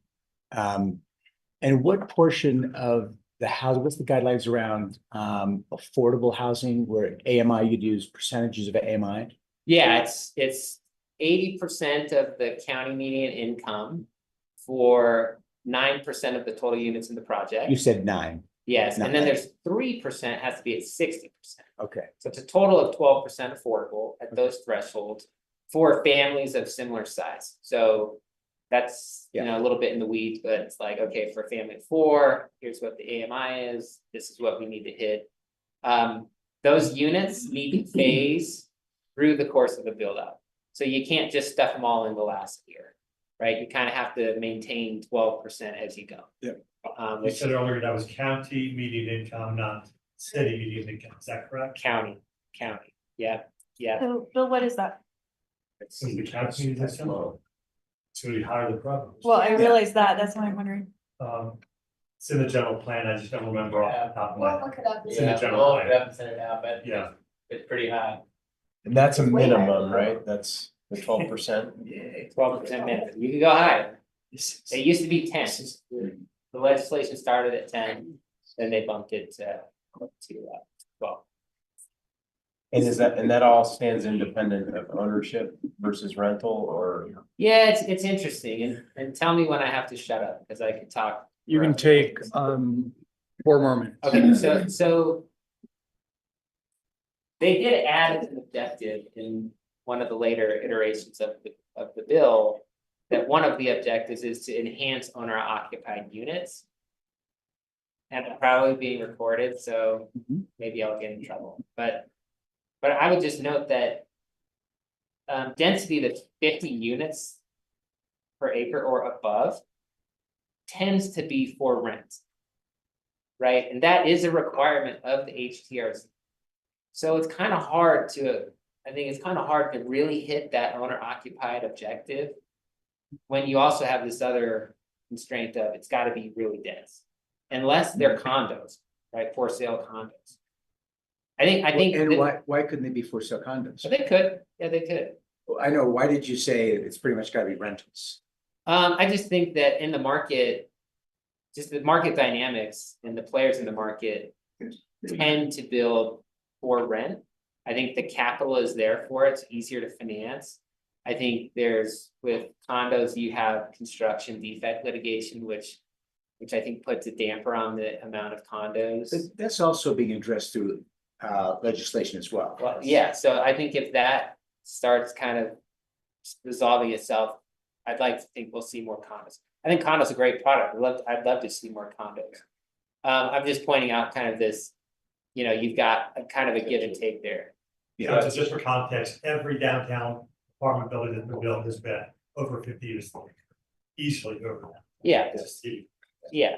Yeah, I mean, I asked, and we're gonna talk about this later in our work meeting, but I've been talking to some developers who've been saying, you know, that the banks are not loaning.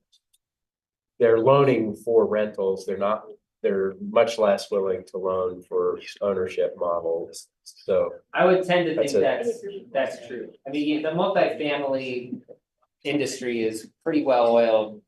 You know, like it's pretty robust. So anyway, this is my name, phone number, email. Would love to follow up with you guys. And just be a resource to you as you think about how best to go about go about doing this. Probably a lot more to talk about, but hopefully this gives you guys a good start. Yes, thank you, Sam. Kevin? Sam Hartman or Sam Elder? Yeah, I'm Sam Hartman. Bill. Yeah, you'll meet- He's the you'll meet non-Hawaiian. Yeah, I'm the one not in Hawaii right now. If he's watching from the beach. He's not watching. Yeah, so. Thank you, Sam. That's been very instructional and encouraging. We appreciate your report and information today, and we will plan to use you as a resource ongoing. This process. Sounds Thank you great. very much for being You bet. with us today. Thanks, Kevin. Next, we will discuss a resolution approving the appropriation of $20,115 in the general fund for a post-performance sales tax increment payment to the shops at Riverwoods, presented by Melissa McNally, our community grant administrator. Thank you. Good afternoon, everyone.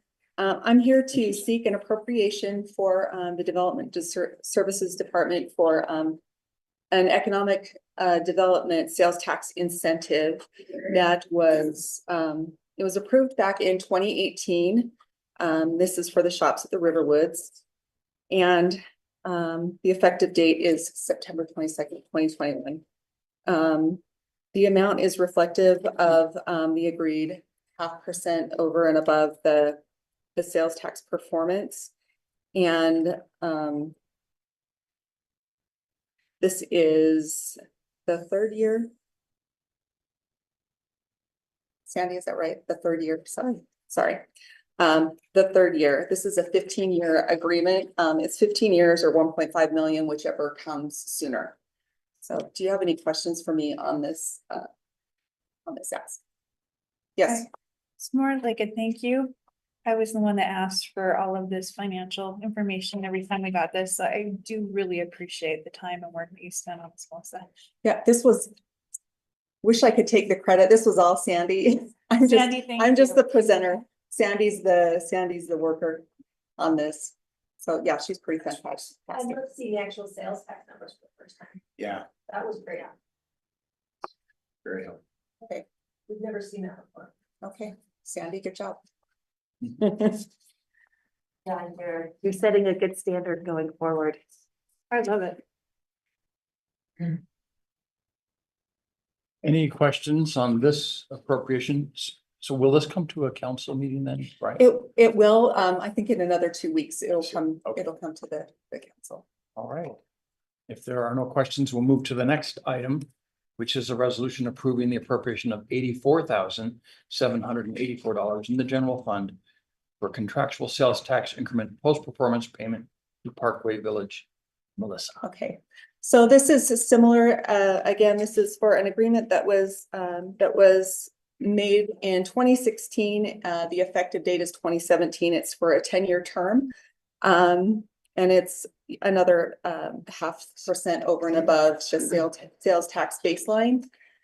And so that amount, the $84,784, is reflective of that agreement amount. And this is 6 years worth of increment. So this will sunset in 2027. Or when we have $1,053,000 whichever comes first. So do you have any questions on this one? Again, I think Sandy broke it out so well. It's amazing. I love it. Thank you. Most of those from all those in finance, so. No, I mean, this is the stuff we've been missing that really makes a difference. Thank you. Yeah. Good job, Sandy. Well, Melissa got us back on track. Yes, Yeah, and thank we you, don't have a Melissa. lot of questions because you gave us information and we were able to read it ahead of time. So thank you. Yes. Sandy, you're amazing. Okay. Bill, she's amazing. Don't let her go. Thank you, Melissa, and Okay. thank you, Sandy, Okay. for your Thank help you. with this. Melissa, you're also amazing. Thank you. Appreciate that. Next, we have a resolution approving the transfer of $650,124 from the general fund to the airport fund for an interfund loan payment and an associated appropriation of $160,071 in the airport fund to pay for the interest expenses presented by John Borget, Director of Administrative Services.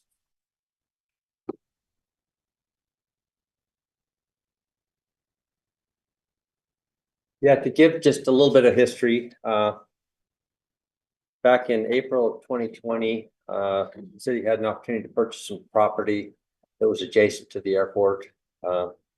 And the agreement was made to do an interfund loan. It was a 10-year loan with a fixed principal payment of $490,053. And then the interest was a variable based on the state pool rate. This is an interfund loan between the airport and energy. And so we've done the calculations. One of the things that was talked about when the loan was originally placed was the intent and hope was at some point that the airport would be able to cover this loan without any help or assistance from the general fund. And as was recently mentioned to the council from Brian, who just joined us. How are you, Brian? That the plan and the feeling is that in fiscal 27, that the airport won't be in a position where they will be able to make the entire loan payment. The general fund would not need to pay all or a portion of it. But in the current year, with the needs that are happening at the airport and the growth and the expansion, everything that's going on, the recommendation is for general fund to provide a transfer to the airport so that payment can be made. I will mention that the current balance started at 4.9 million is 3,024,027. After this payment, the balance would be 2,450,261, and then the loan will retire in 2030. I'd also mention that we've been timely on the payments. It's been an annual payment. We've always done it in this February timeframe, and so Energy has been receiving the same interest that they would have received had they not extended the loan. So they have not been hurt by the loan. So with that, I would be happy to answer any questions. Questions for John? Yes, Councillor Hoban. So, I mean, long story short, we didn't have quite the revenue we expected, or we had more expense than expected. I think the long story short was that there was a strong feeling that this purchase was very important and it was kind of a strategic time to do it, but we didn't see a time in the near future where the airport would have the ability to pay it. And so the feeling was we're going to go ahead and do it knowing that the general fund's going to pick up. Okay, so just unexpected in general, unexpected opportunity, so to speak. Wasn't necessarily planned for a year ago. It's something that came up and we had the opportunity. We've done it. I think we all hoped that it would be a little sooner, but this is the first time that we've done this since the initial loan that we're actually saying that in 2027, fiscal 27, that the general fund wouldn't have to pick it up for the last 3 years. So it was just revenues. That's right. When do we get there, you think? Fiscal 27 is what we've been told. And Brian can expound on that if you want, he's here. Thanks. Sure, I think I would like to hear Brian elaborate on that. Your thoughts on that. Brian Ferguson, Airport Director. I think it's on. Say that. Sorry. There you go. Brian Ferguson, Director of Provo Airport. Love it. So, as you know, we've been in front of the council many times with personnel increase, with other things going on, and so that's always been the balance, right? Is how do we accommodate the growth that we've experienced, which is incredible, explosive. So that's kind of been the balance.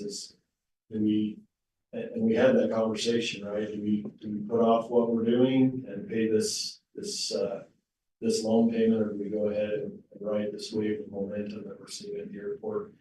So the idea is in 2027, it's not gonna be any easier, right? Because because it seems like our need keeps growing along with the operations. It's just now, that's what we're committing to, and that's what we'll be budgeting for coming in the future. We also have something we've never had as far as revenue, is a PFC, which allows us to start looking at paying some of these things that we've never been able to.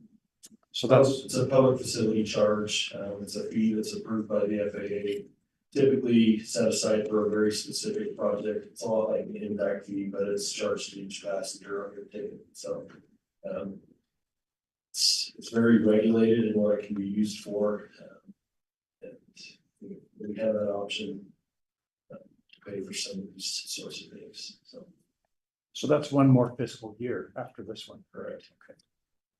And granted, if we have a wild year and our revenues are ahead of where we expect them to be, this year's turning out to be a pretty good year again. Started off slow, but I think we're going to be right at our budget, which is, again, the last 2 years we've picked up public safety 100% from the general fund. We picked up the airport as well, which in the past, just 2 years ago, was receiving a fairly sizable subsidy from the general fund, and so it's just part of that natural progression.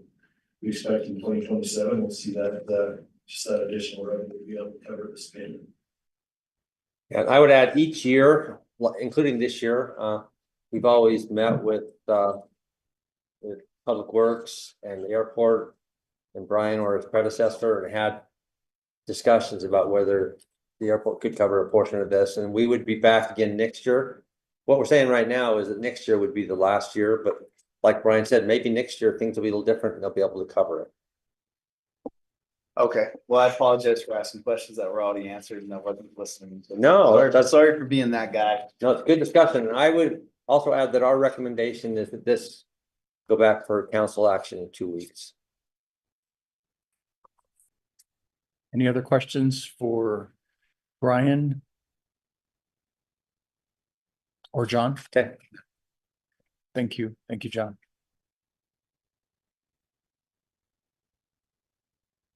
Okay, we'll now take a break for like 15 minutes. Our next item is at 3:15. We'll see if we can bring him in a little early. It might be 10 or 15 minutes. Oh, it's Brian. So you're our next item.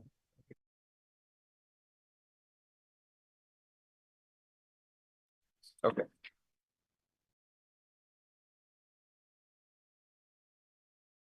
Recording stopped.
Recording in progress.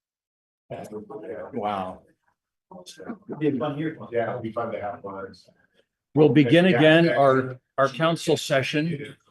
Our next presentation is a resolution approving an interlocal agreement with Utah County regarding funding for the municipal airport, Provo Municipal Airport Terminal expansion, and a resolution appropriating 19.5 million in the airport fund for airport terminal expansion presented by Brian Torgerson, the airport director.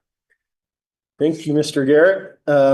Appreciate you being here and let us present. So this is actually two resolutions apparently. So I guess in 2 weeks we'll actually see two items, but I wanted to clarify. So this is all revolving around the county's interlocal agreement with the city to provide up to $78 million in project funding for the expansion of the terminal.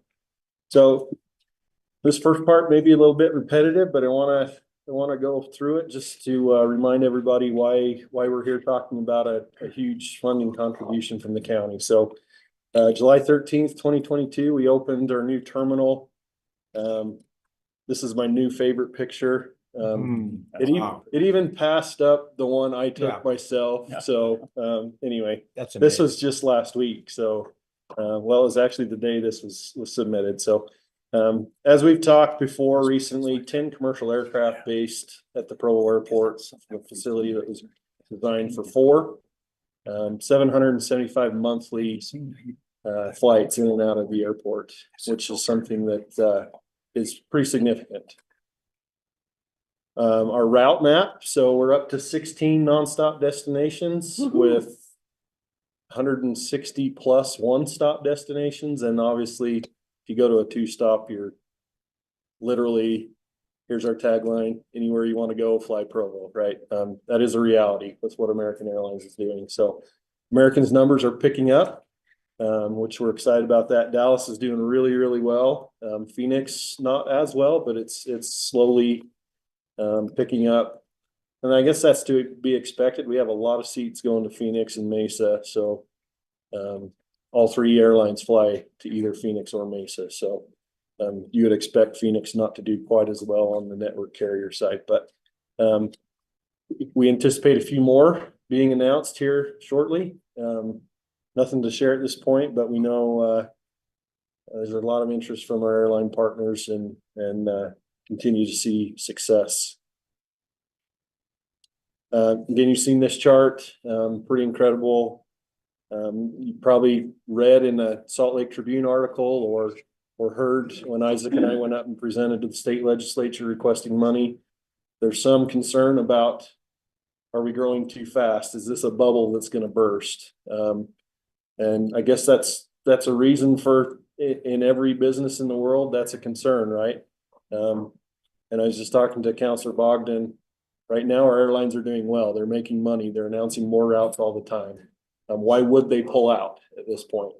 The only reason they would pull out is if they continue to lose money, which they're not doing right now. And so there was some conversation that we're subsidizing our airlines, which is not true. We offer an incentive, which is only for new routes. And that's limited to 2 years, and that's an FAA limitation. We can't do anything more than that. And an air carrier incentive program is actually very common. There's over 250 airports across the country that have used that program, and it's exactly what it sounds like. It's to incentivize airlines to come try Provo. It's an unproven market, right?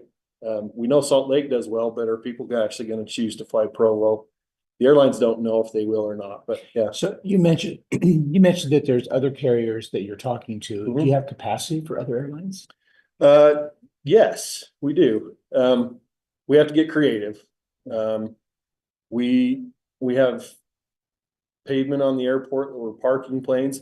The other thing is we don't necessarily have to base them here at night, right? So we can say they start in Wichita or wherever and fly in after our big rush in the morning. We can accommodate that fairly easily. It's where they want to keep it here overnight and leave you know, 6:30, 7 AM in the morning where we run into problems. okay. So, so anyway, just by the numbers real quick, we give away currently, we have 7 routes of our 19 routes that are on an incentive period still. Actually, we're down to 6 because one of them dropped off last week. By June, another one will drop off. So that will leave 5 of 19 routes that are under incentive currently. Yeah. So how exactly are we incentivizing them? Are we So giving them it's money not kickbacks? really an incentive. Basically, we waive landing fees and terminal use fees, right? So those are 2 areas of revenue that we collect from airlines. And in that incentive period, we waive those 2 fees. And so on average, across all routes, all carriers, we're offering about 66 cents per in-plane passenger in incentives. Okay. Contrast that with what we make per in-plane passenger is about $11.30. That's parking, that's concessions, that's all of those other things that are induced benefits from the airline. So when you look at it, they're being incentivized, but not really. They still have their flight crews to pay, their fuel to pay, all of those things. It still costs them an extremely high amount of money to operate. We're just reducing that risk of that startup period so that market can mature and those seats get filled. And once those seats are getting filled, then when we stop offering that incentive, they're still okay because now their planes are full So rather than half full. 66 cents, what does that translate into per month? Per month, Mhm. well, we're about 40,000 enplanements a month, so I'm not very quick, 24,000 a month that we're offering in incentives. But again, the 5 that will be left after June have all been added this year. That's Dulles with Breeze, that's DFW with Breeze, DFW with American, Phoenix with American. So all brand new routes, all are driving insane amount of passengers into the airport right now. So with that, this is just kind of a site plan of the terminal expansion. So you can see plans are to expand the parking lots as well. We get a lot of comments on the gravel parking lots, which for good reason, right? It's still funny to me. There's a ton of about 300 stalls that are never parked in that are paved on the south end of the parking lot. I guess the perception is it's closer to parking the gravel, but anyway, needless to say, we know that's a big part of what we need to do with expansion is improve all of the facilities, not just the terminal. So beginning in April, we'll actually go to construction on the north and south apron expansion. So that project's out to bid currently. We're estimating that's about a $30 million project. You all approved an appropriation or at least the receipt of a loan from UDOT. What was it, 2 weeks ago, which will go with about $12 million of FAA funding to start the construction of that project. Soon after that, you'll see the expansion of the building begin to take place. We've split that expansion. Anyway, here's a rendering of what that building might look like. We're not quite done. But we've split the expansion up into a couple of phases, and part of that's because of funding. We have strings attached to some of the FAA funding, which has a due date to be spent. And so, does this have a laser pointer on it? Okay. So we've split off this area of the project, which is our ticketing and baggage screening area, as kind of a standalone project in the eyes of the FAA.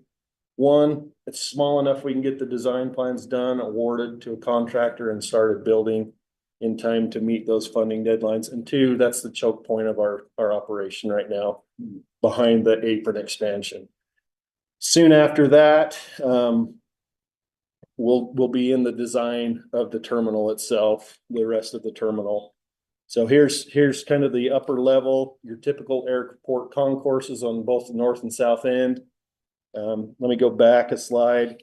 You'll see on the bottom level on the extreme south end, which is the right side of the page, we're currently planning for providing space for Custom and Border Patrol. We've talked about Provo International Airport.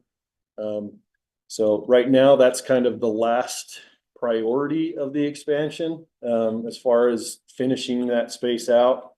If our money goes far enough and if we're successful at the state and in other places, we'll go ahead and finish that space out to accommodate Customs and Border Patrol. Something of note, this bottom level, you'll see on the north side, it's a lot of baggage handling system. We're designing the facility to accommodate full-blown at capacity operations at 10 gates, but we're not building the baggage system to that point right now because that baggage system alone is about $19 million. And so we're building the space to accommodate it, but we'll build the system itself in phases so that we're not overbuilding, because it will take us a number of years to grow into that. But we are designing the systems to plug and play so that we don't end up spending money now that we can't take advantage of in the future. So, and then on the south side, a lot of that ground level is actually shell space for airline operations, lease space where we can make revenue in addition to our normal airline operations. So it's rentable space by our tenants at the terminal. So this just phases out the entire project a little bit. Again, total project's about $140 million. I'll show you kind of where that money's coming from. But again, first phase are 1 and 2, the apron, phase 3, the baggage and ticketing, and then we just go into the rest of the site. We've got to move rental car facilities to accommodate the expansion on the south side. So we're pretty excited about getting this project going and moving forward. I don't know where that arrow came from. Did I do that? Anyway, pay no attention to the arrow. I don't know what it is. This is a rough project timeline, and let me stress that it's rough. Right now, you'll see that the terminal apron, which we talked about, we anticipate construction beginning in the next 6 weeks, and that will be completed before hard winter, I guess. That's going to be a push to get that much work done in one construction season. And then that first phase of the building, you can see we anticipate starting construction around, well, for the FAA, we have to have a guaranteed maximum price by middle of May. So essentially a bid from a contractor by the middle of May, and hopefully start construction in about August timeframe. The rest of the building, it's a much longer design process. There's a lot of designing to our budget, so that we're making sure that the funds that we have set aside for the project actually we're able to build it. So we have about $132 million in place. Now, funding years, those vary. And so we've talked previously about interim funding steps. For example, the SIB loan from UDOT. We anticipate one more chunk where some of the timing of some of these funds, it gets difficult to cash flow the project. And so we're going to be exploring different options on how to do that. But the big story in this is why we're here today is that $78 million contribution from the county. So what that consists of, I want to stress the county's already put in 4.3 million plus 10 million prior to the 78 million. So they put in 4.3 million on the initial terminal project. 10 million, we're 2 years in on that deal, so we still have 3.4 million remaining. We used 6.6 million of that first 10 million chunk to do the dirt work, which we're benefiting from now in being able to go into construction this summer. So the interlocal agreement that is being presented is $78 million. Again, that comes from an existing tourism tax. The interlocal,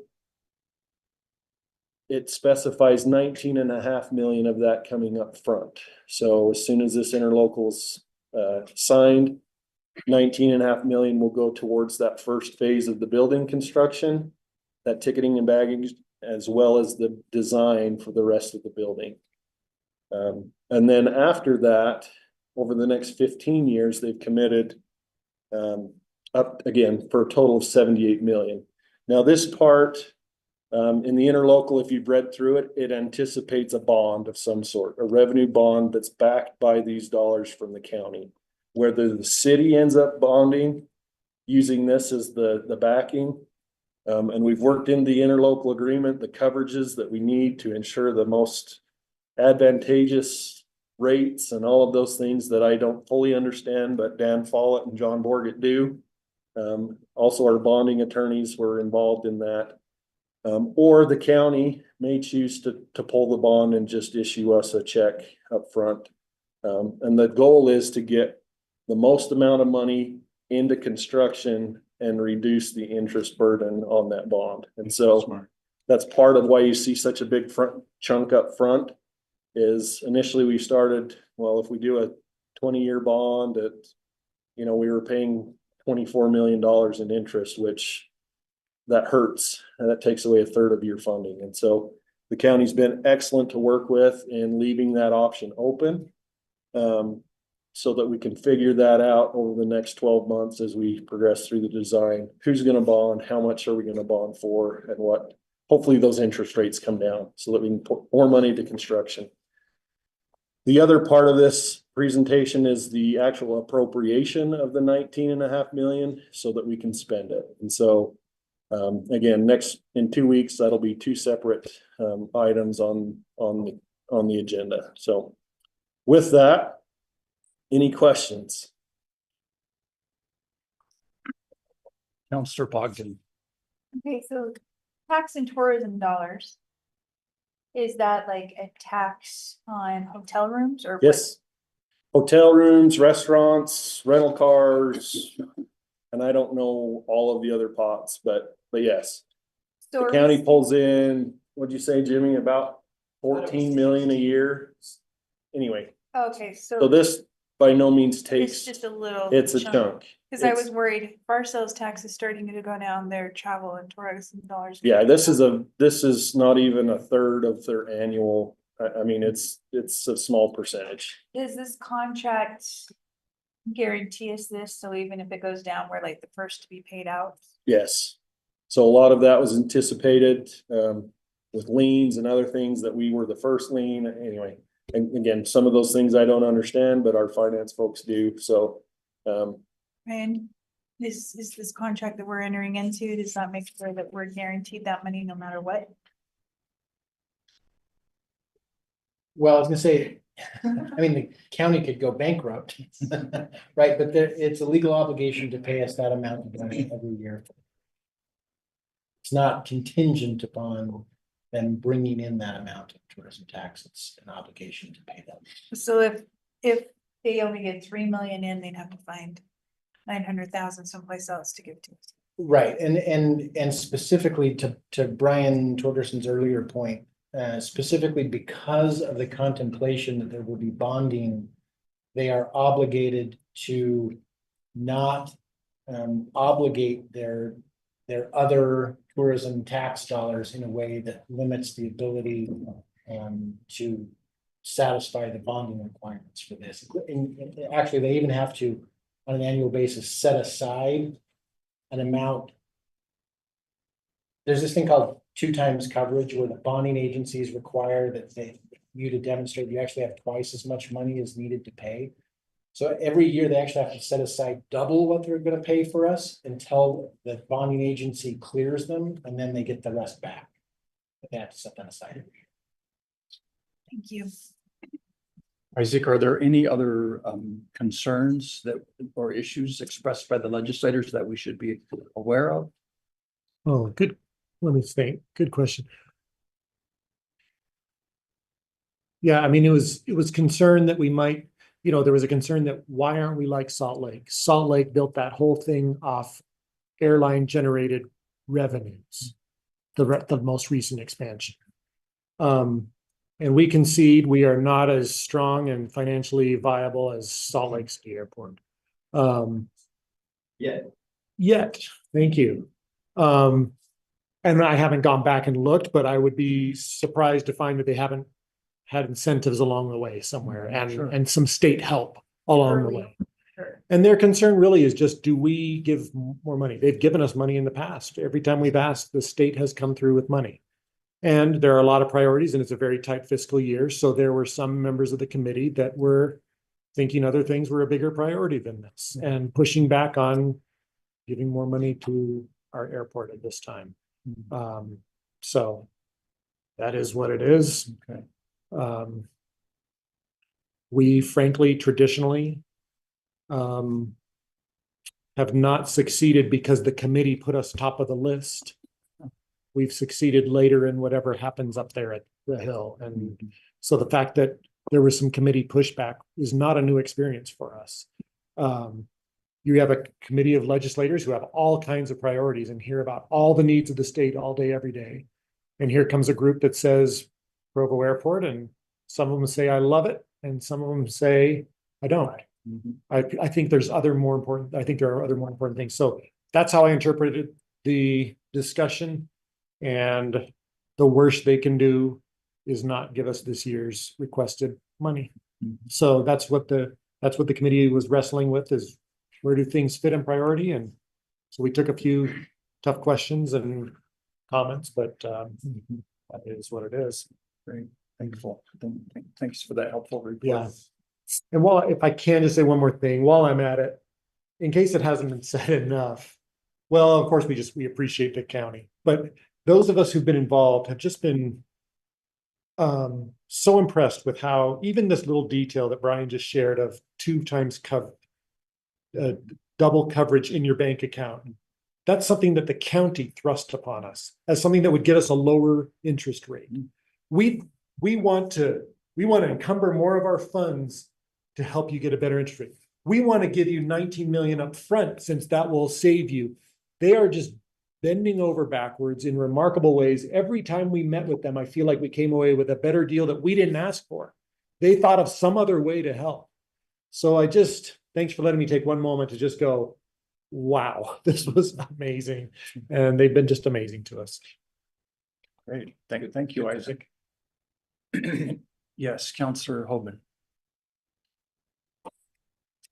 Since I'm all about dumb questions today, I just want to understand, we're getting this money and then we're just allocating it, right? I mean, this money's coming in and now we're allocating, or the point of this is to allocate it, right? So, or did I misunderstand that? Currently, the only money that's being transferred is 19.5 million. So upon signing of the interlocal agreement, which you'll approve in 2 weeks, assuming you do, 19.5 million will come immediately. Well, within the processing time that it takes. And then we're allocating that 19.5. And then the other item is you're appropriating that allows us to spend it. Yeah. Future, now, if the city ends up bonding, if it's determined that it's the best option for the city to bond, backed with county dollars, it's all spelled out in the interlocal agreement, we'll have to come back and get your approval for a bond. If the county decides to bond, you've already approved that, right? And so there's some nuances to that if we are the ones that end up bonding, we'll be back to make sure that you're all aware and approve of that bond. I just wanted to understand at a high level where the 19.5 million is coming from. Yep. So, thanks. All right, thank you, Brian. Thanks for the update and presentation. Next, we have a discussion regarding attainable and owner-occupied housing. That'll be presented by Jed Nielsen, who is president and CEO of Nielsen Homes. Jed, right up here. Nice to have you with us. Thank you for coming. Good. Best beer we've had here in a long time. Kind of making me feel shame. You just need to let it grow a little bit longer. This is just from this morning. So. Okay. Nice. Give it a day or two and you'll pass me on. So are you ready for me? Yes, go right ahead, Jed. Welcome. Okay, so here we go. Here's my clicker. Yes. All right. This is fast and easy. Well, so you heard, my name's Jed Nilsson. I own Nilsson Homes. We're a home builder based mainly in Weber and Davis County for now. Although we're expanding the concept that you'll hear about today, we're expanding that all across the state. And we wanted to talk to you about people getting a first home at last. That, as you all know, this generation is faced with a new challenge that my generation was not faced with, and really it's the first generation to be faced with this challenge. So you can see some of the statistics here. Utah ranked number 5 worst state to find a starter home. One of the least affordable places to buy a home in the US. You've probably heard most of these statistics, but we wanted to just remind you of those. The Utah ranks 3rd in the nation for most unaffordable housing market, behind Hawaii and California. I never thought that that would happen ever. We used to go to Hawaii and be blown away by the price of housing, and now here we are. So there's multiple challenges to overcome with this. Number one is Utah has the largest median home size. Was anybody aware of that? That seems to be a statistic that gets skipped over. But it's something like, on average, or the median home size in Utah is like 2,800 square feet. And the second state is clear down to like 2,100 square feet. And so it isn't just our market that's causing the problem. Part of the problem is the size of the homes we've built have just always been larger. The next one is there's obviously a shortage of housing units. And so you can see here, hopefully at the bottom, I don't know if I've got a pointer, but in 2024, we have a 37,000 housing unit shortage. So that's, whereas, you know, historically, we had an oversupply of homes by a little bit. Now we have a big undersupply of homes. And then obviously, people are being priced out of home ownership. Fewer than 12% of homes sold in Utah in 2022 were affordable to people earning the median income. So 12%, that's pretty brutal. So let's talk about how things used to be. It used to be that if you went to school and you got a degree and you got a job, then you'd go buy a home. And now this is the new home, or mom and dad's basement, or somebody you don't know and you're renting their basement. And so it's changed significantly. On the right-hand side, there's a statistic that I'm going to read this because it's a fairly complicated one. This is from Kim Gardner, their report of the state of Utah's housing market from 2022 to 2024. And it says, one measure of housing affordability is the median multiple, which is a price to income ratio of the median house price divided by the median household income. So from 2000 to 2018, the median multiple in Utah was under 4. So housing was moderately unaffordable. But by 2019 and 2020, the ratio moved up to the 4.1 to 5.0 range, which they consider seriously unaffordable. By 2021 and 2022, the acceleration in price increases pushed the median multiple to 5.61, and by 2022 to 6.26, signifying a severely unaffordable housing market. Then, and I just want to make it clear, that has nothing to do with what interest rates did. That's just simply home price and median home price and median income. So in 2022, interest rates tripled almost, and have made that even more unaffordable.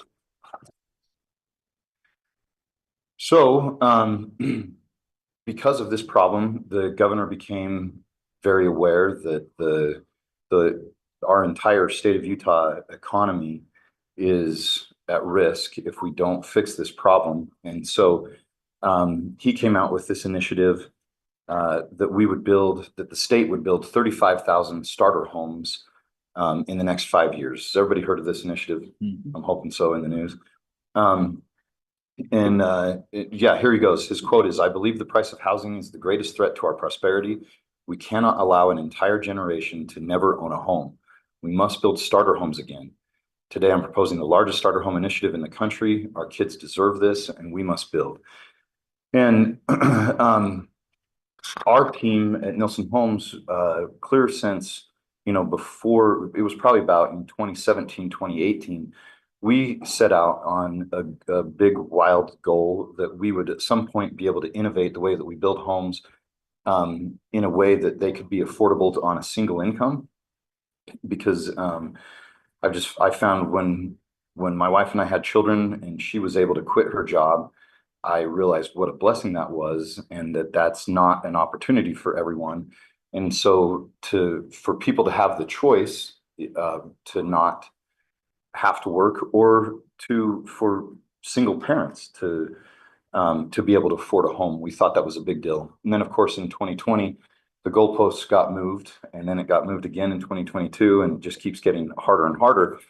But when I heard that the governor was coming out with this initiative, our team went to work to say, okay, here's what the initiative is. How can we make an impact? And this rendering on the left is just to signify a home that was my starter home. The first home I purchased was in East Ogden. It's in a much older community. I'm sure the home was built, in the 40s or 50s. And when I moved out of it, it became a rental home. And in early 2022, I decided to sell that home, and it sold for $420,000. And it was a 900 square foot, 2-bed, 1-bath bungalow with a detached 1-car garage that, with the size of today's cars, was more like a 2-motorcycle garage, and it sold for $420,000. And so, and then I put this as an example on the right-hand side, that when I started as a realtor working in model homes, selling homes for Nilsen Homes, this was our most popular floor plan back in 1999 to 2003. And it's probably tough to read, but it had 1,134 square feet finished and just a 2-car garage. And this was just normal. Like, we didn't have people showing up to city councils to protest that we were building these small homes on small lots. This was just a starter home. And I worked at the model home there, and people that had graduated high school, and some hadn't even, I was selling homes to people in college. So they were able to go to college and have jobs and afford that house. And it was their start. And now we have situations where I'm noticing the look that it's like, you can be graduated from college into your career. You can have, a spouse that has also done the same, and you still can't afford that house, let alone, for the longest time, we stopped building these homes because of low interest rates, and everything got bigger and bigger and bigger. And now that the prices spiked and the interest rates spiked, now we get this reaction that it's impossible, right? So we looked at what could Nilsen Homes do to make a difference. And so we thought, well, let's bring back the starter home. That starter home that I bought that was built in the 40s, or the starter homes that I used to sell in the early 2000s. Let's bring it back. And so over the last 14 months, we went to work on what would it look like if we could get local municipalities to allow us to build starter homes again. And the thing that I want to express today, one of the key things, is that it required every stakeholder to have an interest in doing it. That if we would have gone to Weber County and said, hey, we want to build starter homes, and that's going to require smaller lots. Some people like to call that density. Some people hate that word, but it is just what it is. That we need to build smaller lots and we need to build smaller homes. The county there had to have the courage to be willing to approve that kind of development. It obviously required the builder developer to be willing to build something smaller, which means I'm going to charge a lower price, which means I'm going to make less profit. We worked on the House Bill 572 money where that requires banks to make a little less money. And so it just required everybody to be engaged and say, okay, we have a big problem. It requires a big solution, and let's have everybody work on it together. So I'm going to show you what we came up with. And let's hope this works. Do you know how to play the video? Or will it just play? Oh, here we go. So this is what we've created. What you're looking at here is the first round of starter homes under the governor's initiative. They're, you're only seeing 2 floor plans, but hopefully it won't appear as though it's just 2 floor plans. There's a single level one that we're looking at right here, and then a 2-story that you've seen a few of so far. And they all have, so each floor plan has 4 different architectural styles. But the floor plan itself stays the same, and that helps us build the plan at an affordable price. You know, we're showing this to you while it's under construction, so it will look much prettier once it's finished. But when it's finished, we will have installed all of the landscaping and all of the fencing. And so the people that are purchasing these homes will move into something fully finished inside and out, and the county or the city in your case doesn't have to worry that 5 years later there's no yards installed, or you won't have to get involved with issues with fence lines and people fighting over fences and some of the things that happen. And we just wanted to show our county that we would build something that they would be proud of, and then show the rest of the state that it can be done, and it can be done in a way that looks beautiful and amazing. So fully finished, including basement?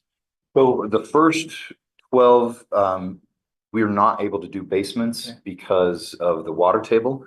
The future ones will have basements, but we'll actually leave those unfinished intentionally because we want to hit the lowest price point possible. And where the governor wanted sweat equity, he said, if there's something that the homeowner can do to add value later, we want that done. The historical way of doing sweat equity is while we're building the house, you have the homeowner come and do the roof or come and do the paint. And even back when construction times were much easier, we found that they rarely saved any money doing that. You know, they'd go to do the roof. Well, they don't know how to do a roof. And so they had to buy materials somewhere that they paid a higher price. And then they had to take a week off work so that they could do it. You're laughing. Maybe you've had some experience in that. Oh, okay. Oh, Yeah. It's going to cost extra in the end and take up all your time and whatnot. So we wanted to provide areas where they could do, you know, we'll call it sweat equity, but it's sweat equity after they've moved into the home, so they can finish the basement later. In some cases, they'll be able to add a garage later, where we'll provide off-street parking in a driveway that would go to a future garage site. What else, Lacey? Those 2 items, yeah. Okay. So What's the lot size? They 4 per acre, 4 homes per acre. No, it's much denser. Much more like 8. I want to say it's about 6. It's just under 6 units to the acre. Do you remember the lot sizes? Oh. This is Lacey Richards, by the way. She's part of our land development team and used to be a city council member. So she knows a lot from both sides. Yeah, so lot sizes vary on these.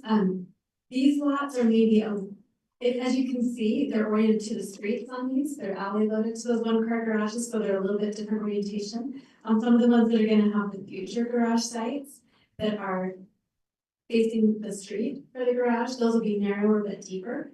So it kind of depends. Total density on this project is somewhere between 4 and 5 units per acre, but as Jen's gonna talk about, we have a wide variety and wide lifespan type of products that average out between that 4 and 5 units per acre. Yeah.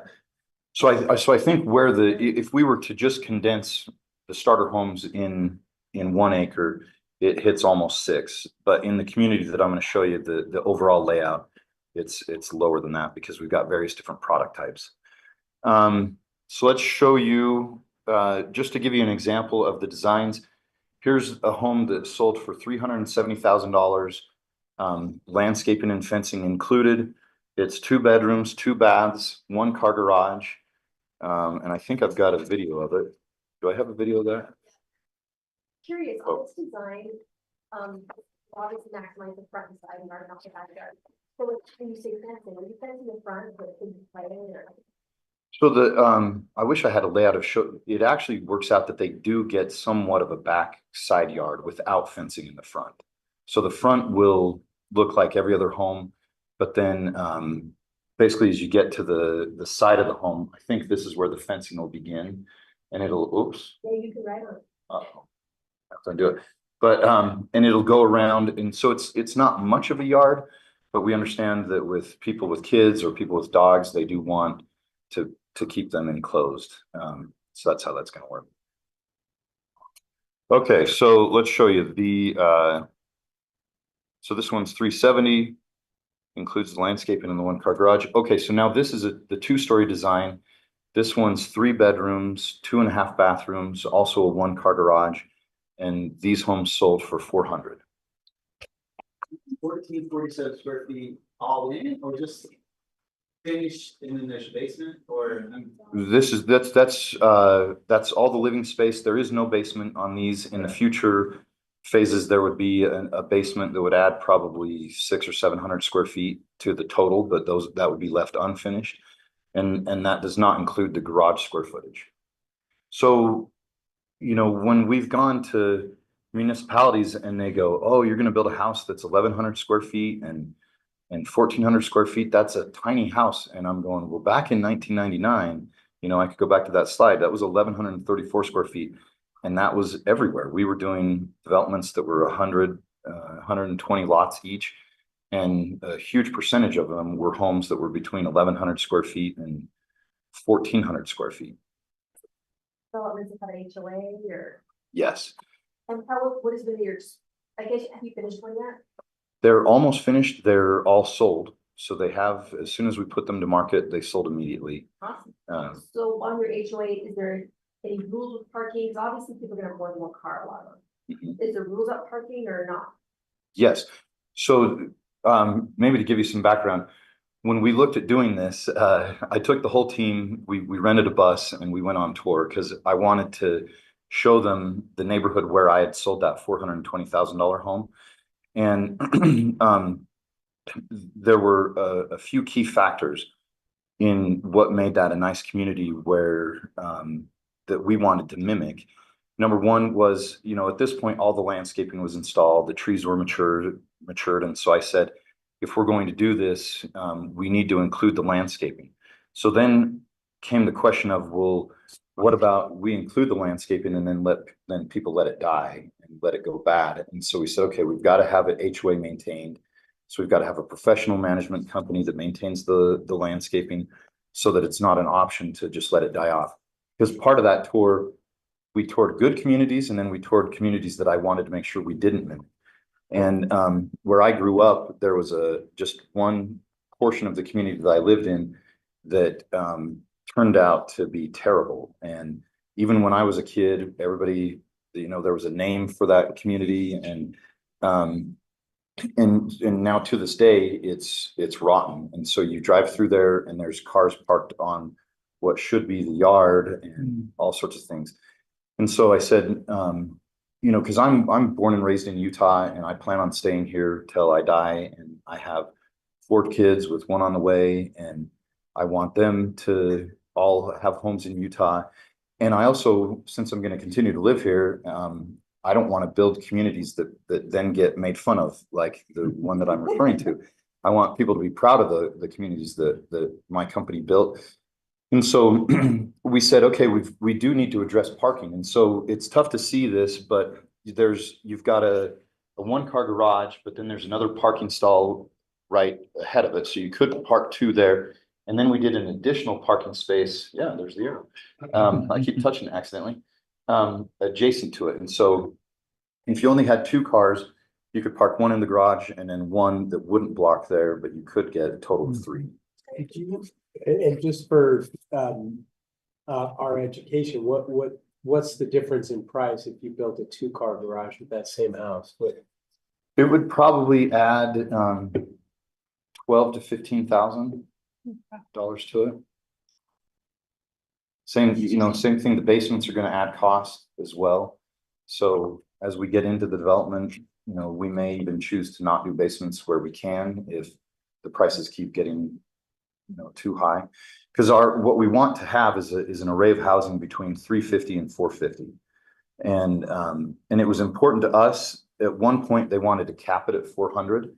And I said, okay, you can do that because we can build them to 350 to 400, but then you're going to get rid of a lot of the variation that makes the community feel and look nicer. And so I said, I understand it, that if you move the threshold to 450 and I come in and build every single home at 449.9, then everybody loses. And I might win temporarily by making a little extra money, but I'm going to lose by not showing what I promised and not showing something that can be mimicked all across the state. And so having that wide price range of 350 to 450 is going to allow us to have various different model homes. Right in the first 12, we only did 2, but there will be more. So we can have some that are down at the 350 mark. We're gonna have some that'll be 450 that'll have 2-car garages and more square footage. That makes sense. So this should show just a tour. So to me, this kind of mimics the house that I sold for $420,000 in East Ogden. That was a constant problem for me with fixing the roof and the HVAC system and all the things. And now we get to build it brand new with all the new latest and greatest finishes. We've had, we're still under construction. Sorry about the blue tape, but we took a unique, I feel like it's a unique approach to building these homes. So here's the 2-story that we could have found nickels and dimes that we could save by doing the cheapest finishes. We could have done the cheapest flooring, the cheapest countertops, the cheapest cabinets, the cheapest everything, right? And whittled away at that price or increased our profit a tiny amount. But what I've discovered being a home builder for a long time is you can also eat away at those little savings by just having mistakes. And so since we're building these homes in the middle of our regular market rate homes, we call them, if somebody comes in and installs the wrong countertop in the wrong house and I have to tear it out and replace it, then that just ate away all the savings that I'd get from using the cheaper finishes. And so, plus we wanted these to be nice. There's not the intention of going, okay, well, since these are a starter home, then just get what you get and don't complain about it. It's like they can still be built beautiful inside and out. And so, you would see similar kitchens. Well, you'd see the same kitchens, the same finishes in the starter homes as you see in our other homes. And I know, from a city perspective, the inside of the home may not matter what it looks like, but to the buyers and their pride of ownership and how they're going to treat the home and how well the home's going to appreciate over time, those finishes matter.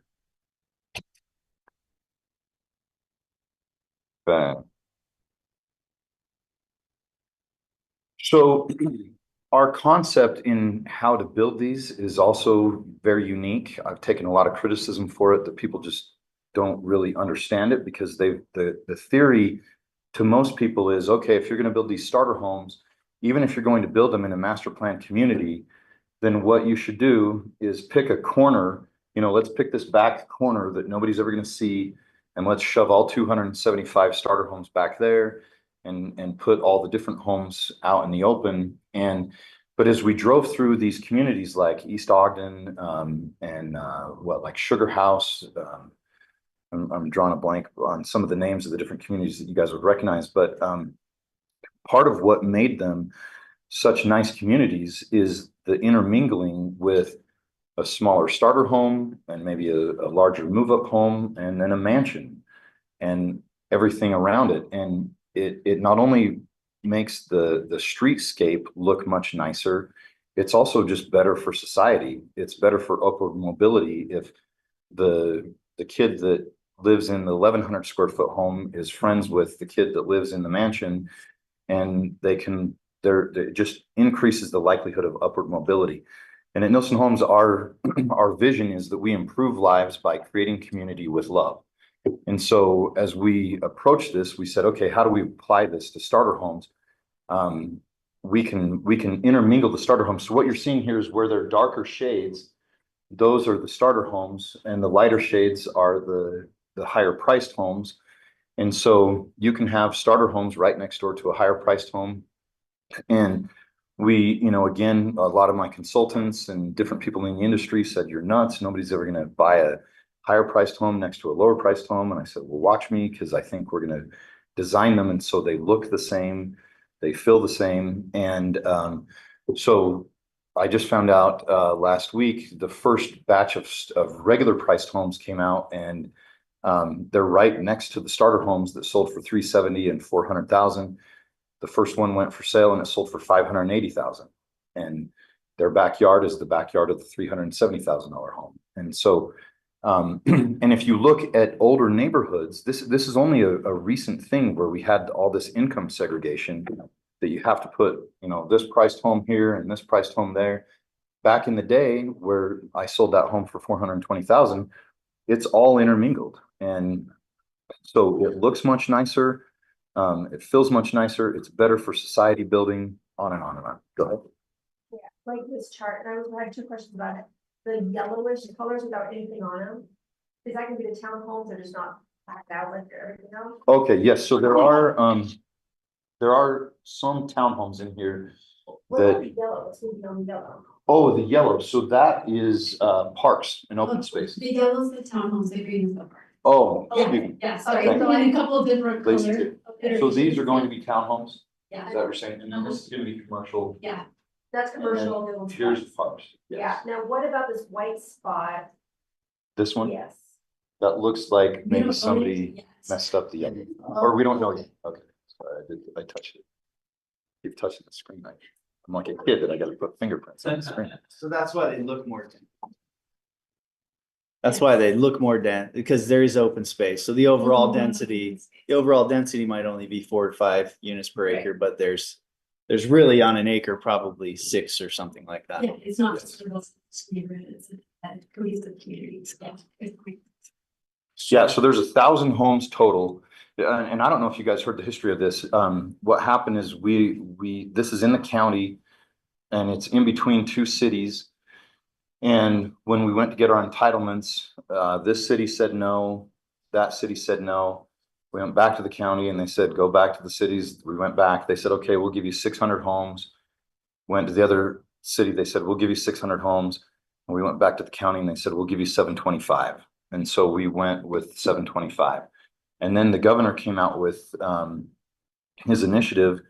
And when he made the announcement, it was kind of a small room of home builders and developers. And I came prepared with a plat map to show him if we took this 725 to a larger number, what it would do to the price point of the homes there. And so he appointed Steve Waldrop to help him on with this housing initiative. And he came and met with us and I told him the concept and he said, is it too late to fix it? And I said, well, it's too late for us. We already have our entitlements, but maybe if the governor gets involved, we can change that. And so we went back to the county and said, if you'll give us additional units, then we'll make these units starter homes. And so they gave us the additional 275 units. And so we had to reconfigure the development. I took a big risk since we already had the entitlement. We just started putting in the roads in the first phase. And because I wanted to show quick progress. And so we said, okay, we'll put in the roads. And if we get the re-entitlement, then we'll build starter homes there. If we don't, then we'll build regular homes there. And we got the entitlement in July of last year. And we started the starter homes in like late August or September. And so we were able to get, by the time the governor did his press conference, the end of October, we had most of them framed up and you could see them in the background. But it did take a lot. I want to make sure that I hit the key points. So we talked about architecture is a key component. Amenities in the community are a key component. We feel like integrating the different sizes and price ranges of homes is a key component. One of the things that I've noticed in a lot of low price developments is it just feels like you drive in and on each side of the street, there's a wall of garages with windows up above. And so you kind of feel enclosed in here, but having some vertical variation where you have single story and 2-story, and where maybe the garages aren't always front and center. So you can get them on the side if they're on a corner, or tucked behind if it's a detached garage. On the homes that we'll sell that don't have a garage at all, they can have a detached one later. Did I cover everything, Lacey? Did I hit all of it? Well, Jed, this development is in East Ogden. Then. This, I'm sorry, this development is in Weber County, just west of I-15, at the furthest north end of Weber County. So it's in between Plain City and Far West. Okay. And I keep referring to East Ogden because that's where I sold that home Okay, for 420,000, and that's where we did the bus tour to say, let's mimic this. And what about land costs? Have you had to look for land far outside the city to be able to make that fit your model? The land cost, that is a big challenge.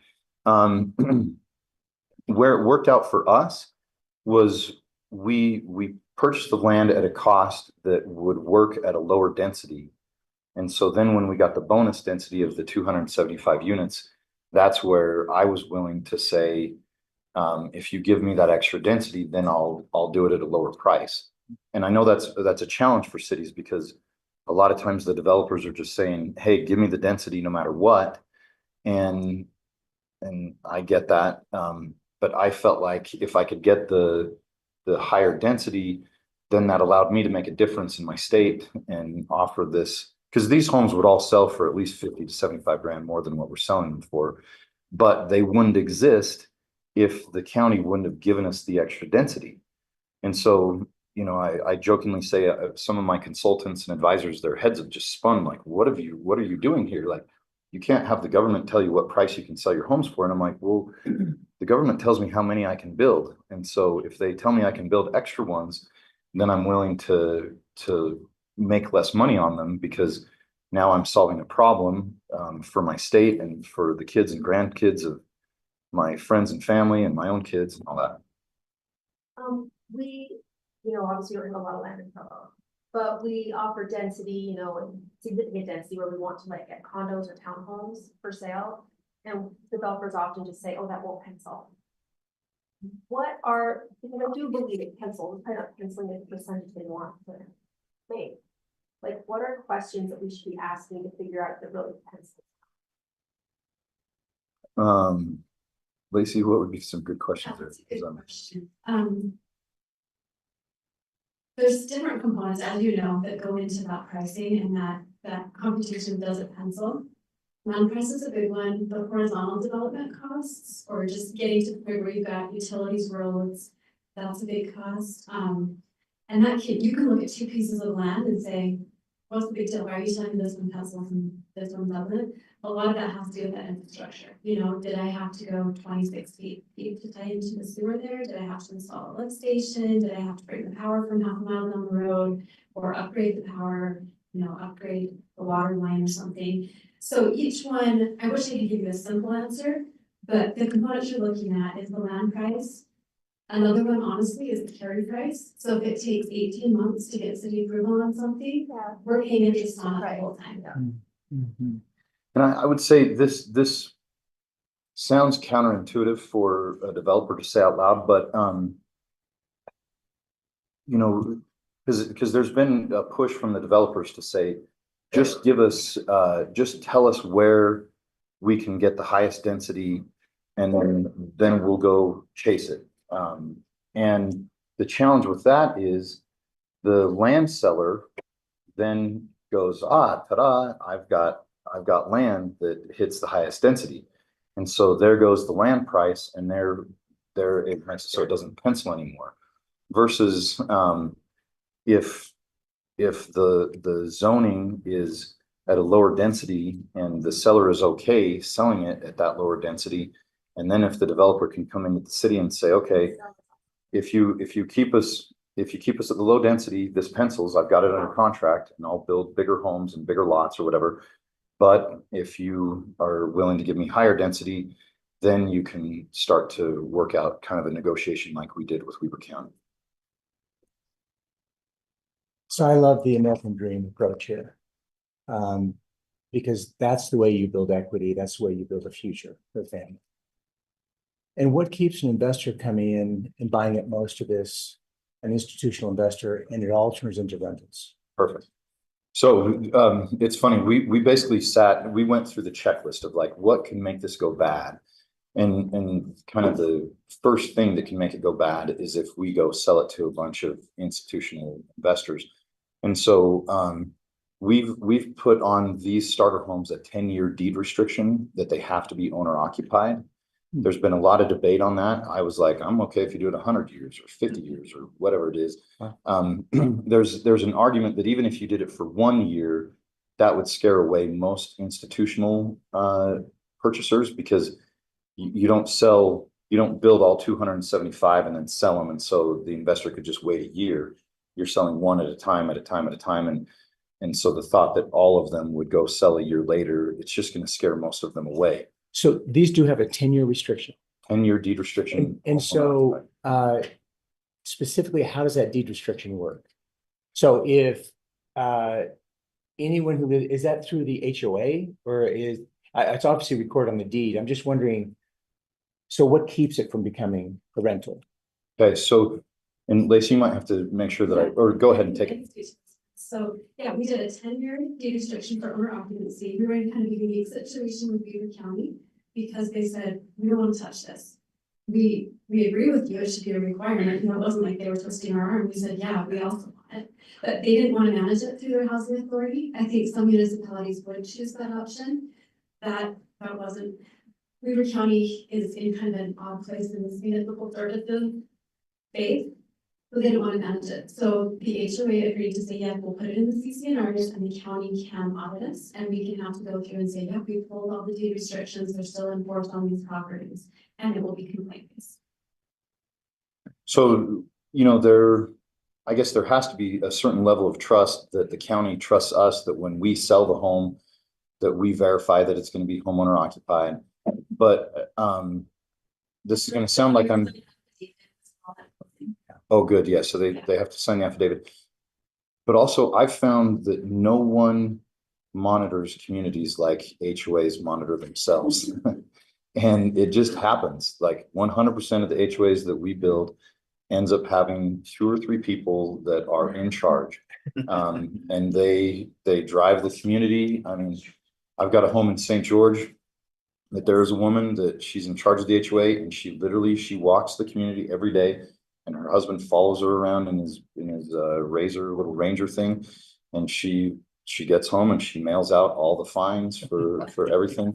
And that is in every HOA. And so we determined, if you're living in an HOA and you know that you're not able to rent, and then you see your neighbor all of a sudden is renting it, you're going to turn them in. And then the HOA is going to have fines and consequences for that. So I think that if the HOA just ran amok and went crazy, then the county could get involved, but we didn't want to put that on the county. Sorry, I saw 2. Go ahead. I just want to finish by saying, bravo. Oh, thank you. Bravo. That's fabulous. Thanks. Thank you. We decided that if we could make sure that the architecture of the home looks nice, the landscaping looks nice, it's professionally maintained, and it doesn't turn into rental land. Because that neighborhood that I'm telling you about where I grew up, I bet you it's 100% rentals. And so the yards you drive through in the summer, and there isn't one yard in the whole neighborhood that's alive. It's just dead. It usually has cars parked in there. And so I just refuse to build something like that. So I've been hearing that banks are less likely to loan when there are developments that are requiring home ownership. Would that only be the case with multifamily units? I mean, these, if as single family detached, even though they're smaller and they're higher density, is this easier for banks to accept as a project that's 100% owner occupied? And is it also, am I correct in that other assumption that if you have multifamily units and then you say because we've been talking to developers about wanting certain percentages of home ownership. And sometimes we get the no pencil, which should never have been made into a verb. Sorry, it just bothers me. But anyway, sometimes we get that argument or we've been hearing, the banks actually are just not as willing to lend to projects that are having those mixed requirements.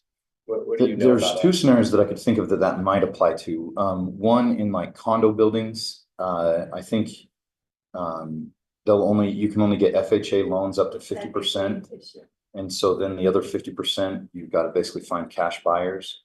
Unless you're in higher priced condos, which are, more risky, where they might be able to get a higher percentage of conventional loans. The other scenario that I could see there being challenges on lending is if the deed restriction goes beyond the homeowner occupied. So I've heard of developments that there's a deed restriction that it has to be owner occupied, but also when you sell it, you can only sell it, it can only appreciate at like 3% a year or something like that. And so a bank might be, and I don't know if they are, but they might be less likely to lend money on something that they know has a limited ability to appreciate, because if all the homes around it are appreciating at 10% a year and this one's appreciating at 3% a year, then their asset doesn't gain as much value as another asset. But I haven't heard that they won't lend. It's the first one you said. It's the first one. Yeah. It's usually condos. And we sat down with our lending partners, because we started with a lot of these same questions, and they were great. We sat down with them and asked them that question and said, hey, can you tell us, is this going to affect the ability for people to get loans? And they said, no, we have no problem with the views of that. Yeah, really, the only reason we landed at 10 years, because I was saying, well, let's do it for 50 years. And everybody else was saying, do it for 1 year or 0 years, because they thought it was high risk. And I'm like, I don't see the risk. Where they convinced me to limit it to 10 years is they said most financial markets work in 10-year increments. And so since this is the first one and everybody, we just need to test it out. But we haven't found a lender that has had any kind of problem with this. Because all that happens is when they go to sell it, the person that buys it has to also occupy it.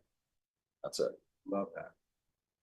So it truly is accomplishing the American dream, the real historical American dream. You buy this house, you live in it until you outgrow it. You sell this house, you take your equity, there's your start, and then you go put it towards the next one. And then the next person comes and buys it and they just have to live in it. And so really the only property right that we're restricting would be the person that, and this is very rare, that you on your starter home, that between when you buy your starter home and when you go to buy your next home, you're making so much money that you can afford to keep your starter home and rent it. I was able to do that because I was in a sales, I bought it early and my career really expanded. And so I kept it, and I'm in real estate. So I knew that I could keep it and rent it, but the vast majority of people sell their starter home. Yeah. So that's really the only downside from a property rights perspective. Well, Jed, thank you. This has been very Yes. helpful and educational. Can I tell you one last Yes, thing that please, has been a key component? Sorry, I got hung up on different things, but we also did a priority pre-sale. So we worked with attorneys and everybody to make sure this was legal, but before we just put it onto the open market, it goes out to first-time buyers, first responders, teachers, and active military. So they get a 2-week period that those groups get the first shot at it. And we figured that increased the likelihood that it went to people that Would you do that kind of thing with, and say like a big employee of Provo City? So we looked at that, and go ahead, Lacey, you were heavily involved in that. The county chose not to, but we were told it was possible. Yeah, the county chose not to because they're like, oh, there's like, this got so many eyes on it first time, whatever, like, let's just not. But yeah, absolutely. Sometimes it's municipal employees are included. Yeah, we basically covered most of it. So. Thank you All right. again, Jed. We appreciate your helpful presentation and time here. We'll reach out if we have additional questions. We've struggled with these kinds of issues like most municipalities. Yes. Yeah, I feel bad for you of what you guys have to deal with. And so hopefully this can be a good solution. It certainly is. Thank you again. Thank you, Jed. Thank you.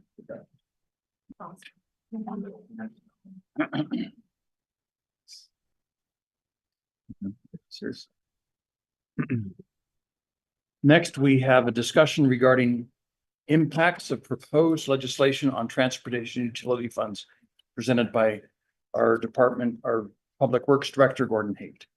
Yeah, I'm just going to give the brief introduction and then Keith will get the opportunity to, or Vern will get the opportunity to do the presentation. Last year, the council had a lot of interest in the TUF, particularly in making sure that the fee was distributed fairly to all the property owners in Provo. There was discussion about looking at various uses of it. And then some legislation came up, it didn't pass. And we were ready to come back to present this year. But Isaac has been working closely with the league in trying to make sure that this works well for all the municipalities, particularly Provo's interests, which are very unique. And so today we're just going to give an introduction of some of the things that are happening with the bills. And then next month, we'll be bringing you the actual study. So I'll turn time over to Vern to go over that. Thanks, Gordon. Short agenda today. We're going to talk about House Bill 454, Senate Bill 310, and then their potential impact to Provo City and what that means. So lots of language here. This first bill, House Bill 454, is sponsored by Representative Karen Peterson. She also sponsored the similar legislation last year that made it to about 2 days before the legislative session and then was not voted upon. It really codifies, if you will, the ability for cities to have transportation utility fees within the state code. Right now, it's just been approved legally through the court system. It requires a process that's transparent, and there's some public noticing requirements, and there's different fees for users that you can, and classifications that you can do. In this particular one that's a little new this year, talks about houses of worship, and that if the users generate the facilities that are 3 days or fewer, then they can have a lower rate. So that's something that we need to look at. It will expire after 10 years before another study is required. Annual report to state auditor. And then TUF is, in this bill, is subject to a local referendum. It does include capital projects. So I want to be very upfront. Provo City historically has been purist. We only use it for maintenance. And that's all we're proposing next month when we come before you, but that will be an opportunity for you to take a look at. Also prohibits town from imposing broadband and public safety service fees. Now that is out, it's in the bill, but it's outside the scope of the transportation utility fees. So please understand that they're kind of sneaking that in with the bill, as some of these do. The league's position is they do support the bill. Isaac's been working with the Utah League of Cities and Towns, keeps us informed on what is happening there and their support or lack of support for a particular bill. Where this one's at right now is the third reading for the House bills and the waiting vote. It did receive favorable vote out of the committee. So that is that bill. The second bill is Senate Bill 310, and this one is by Brady Brammer. This one does, the biggest one, is exempts religious nonprofit organizations from paying the transportation utility fee. That is the big difference of this bill. So all churches and all religious nonprofit properties would be exempt from the transportation utility bill. So we got to keep that in mind. This talks about some of the features. I mean, it's capital projects, much like the other one, sidewalks, curb and gutter, new, old, it doesn't matter. It's all listed in there. And then finally, they have the same, or they have rates and classifications that you can do. We've done our study right. We have 3 different categories, totaling 6 different classifications within those 3 categories, or I'm sorry, 8 different classifications. And then, it talks a little bit about that if you don't adhere to this bill, or you have one or don't have one, you have to modify it by July 1st, 2027. It expires in 10 years. Again, annual report to the state auditor, which can be included in our normal report to the state auditor from our accountant. And then the league is currently opposing this bill because of that number one item. And it's still waiting to be introduced to the Senate. So as of now, it doesn't appear to have a lot of traction, but there's a powerful group behind it, okay? It just got assigned to Senate. Did it go past the Senate? Say that It's again. in a committee. It's in a committee. Okay. Okay, so that's the latest and greatest. It's in the Senate committee. Okay, so, yes. Well, maybe you'll say this, but I'm just curious about the House bill. If I understood it correctly, it has a very reasonable acknowledgement that not every user is the same, and that if there are some facilities that are underused, we can't simply do a blanket one size fits all utility fee. I quite like that. I think that's quite fair, but I'm curious to know if any interested parties have weighed in on that one. Are they just simply opposing it because churches are included, or do they see that as a reasonable compromise, or are they just waiting for this one to? From what I understand, and maybe Isaac can speak more to this, my understanding is the nonprofits that are not, that religious nonprofits, the exemption that they're concerned about. The other bill has classifications too. So an example is Highland City. Where they got in trouble was they just took all their city addresses, looked at their payment condition index and said, okay, we need this amount. So the Macy's was paying the same amount on a monthly basis as a single family resident. So that's not fair, okay? We're the Cadillac plan. We're the model in the state of Utah. We've done it right. We have 3 categories with 8 different classifications, and we have our own appeal process. And less than five have taken us up on that appeal process where we've been able to say, yeah, you're right, let's lower that. Or they're never gonna come to us and say, let's increase. We're busier than that, right? So. And then finally. Do you mind yeah. a second? Would you add anything to that in terms of traction on either of these, Isaac? Up at the Hill? Yeah. It's hard to know. We've got out of committee and that was fine. House again voted for Karen Peterson's bill, the earlier one last year. So I think there's lots of House support for Karen Peterson's bill, and I don't know how much Senate support there is, other than I think we all know it's a Senate leadership priority. And so that means a lot. Yeah. Which is their priority? The Senator Bramble one, the Senate bill. What is Brammer. Church. Senate leadership. Mhm. Yep. Senate leadership is behind that one with Senator Bremer.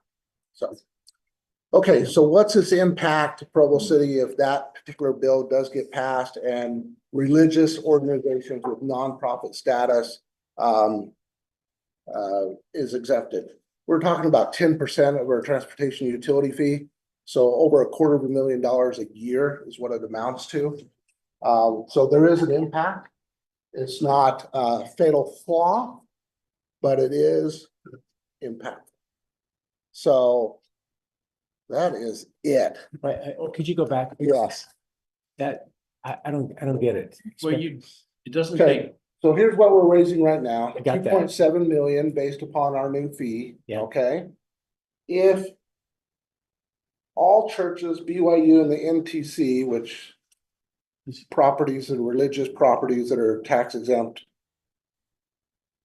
that totals $251,000 that we can no longer bill to them. So that's revenue that we'd no longer receive. So it subtracts it down from 2.7 to 2.45. But shouldn't it also include, didn't the Senate bill also include hospitals? nonprofit, No. other nonprofit. Religious nonprofits. So it's really targeted. What possibly could they mean? Any additional comments or questions? I just noticed Karen Peterson's district has a hospital And she's, you know, in Salt Lake City, so of course there's a university close by. And Brady Brammer says no hospital, no university. So I think there's different, a perspective of people who live in these areas or legislate in these areas, understanding how not being able to collect tax revenue really impacts the bottom line of the city. Good observation. And Vern, didn't you say there was a third bill too? No, so far it's just the two. Oh, okay. Just the two bills. The third one I was gonna talk about is the impact Oh, I if see. Senate Bill 310 passes. Okay, or whatever number it was. So, And Malia, this just got assigned to committee then? Yeah. actually, But this is. Yeah, I mean, you'll have to be heard this week if it wants to get to the house. It's going through this stuff. What are the odds that they both pass? well, there'll be reconciliation between the House and the Senate. That's it, how it usually works. And so someone's gonna have to, Give and take? they're gonna have to. How do you compromise on that one? I don't know. Do we just assume that Grammars is gonna be going through last minute kind of thing and it will probably be successful? Or not? I don't think we know. I don't, and even if it does, again, unless the House approves the Senate bill is not law, so. Is there something we can do to support Pearson?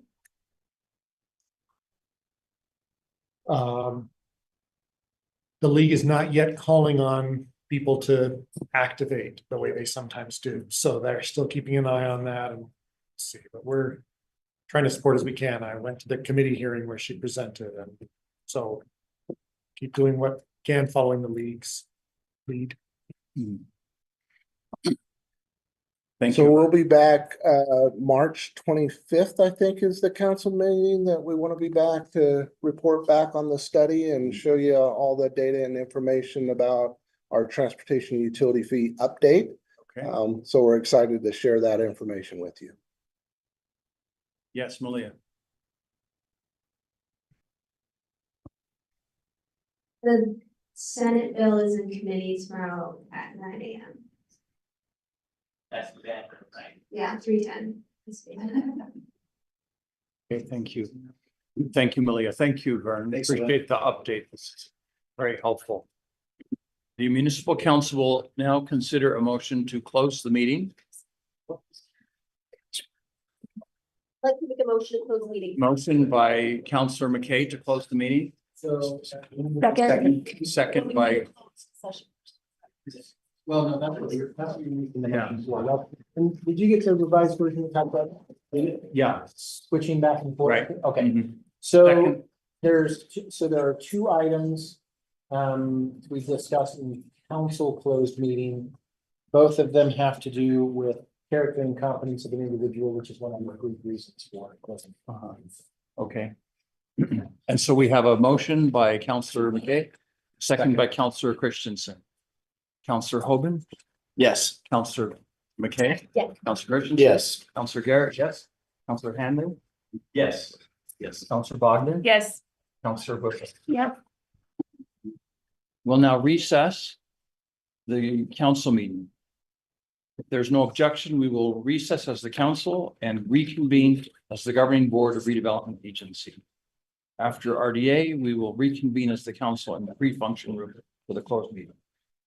Hey, the RDA governing board will now consider a motion to close its meeting. Brian? There's also a topic for closed meeting for the RDA governing board that also involves character and competence of an individual, which is an appropriate. Hey, do we have a motion to close the RDA meeting?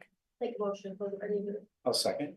Okay, we've got a motion and a second. Let's have a vote. Board Member Hoban. Yes. McKay. Yes. Yes. Christensen. Garrett. Hanley. Yes. Boston. Yes. And Whipple is a yes. Okay, if there is no objection, oh, that was 7-0. If there's no objection, we will now recess the RDA governing board. After the conclusion of the council closed meeting, we will reconvene as the RDA closed meeting.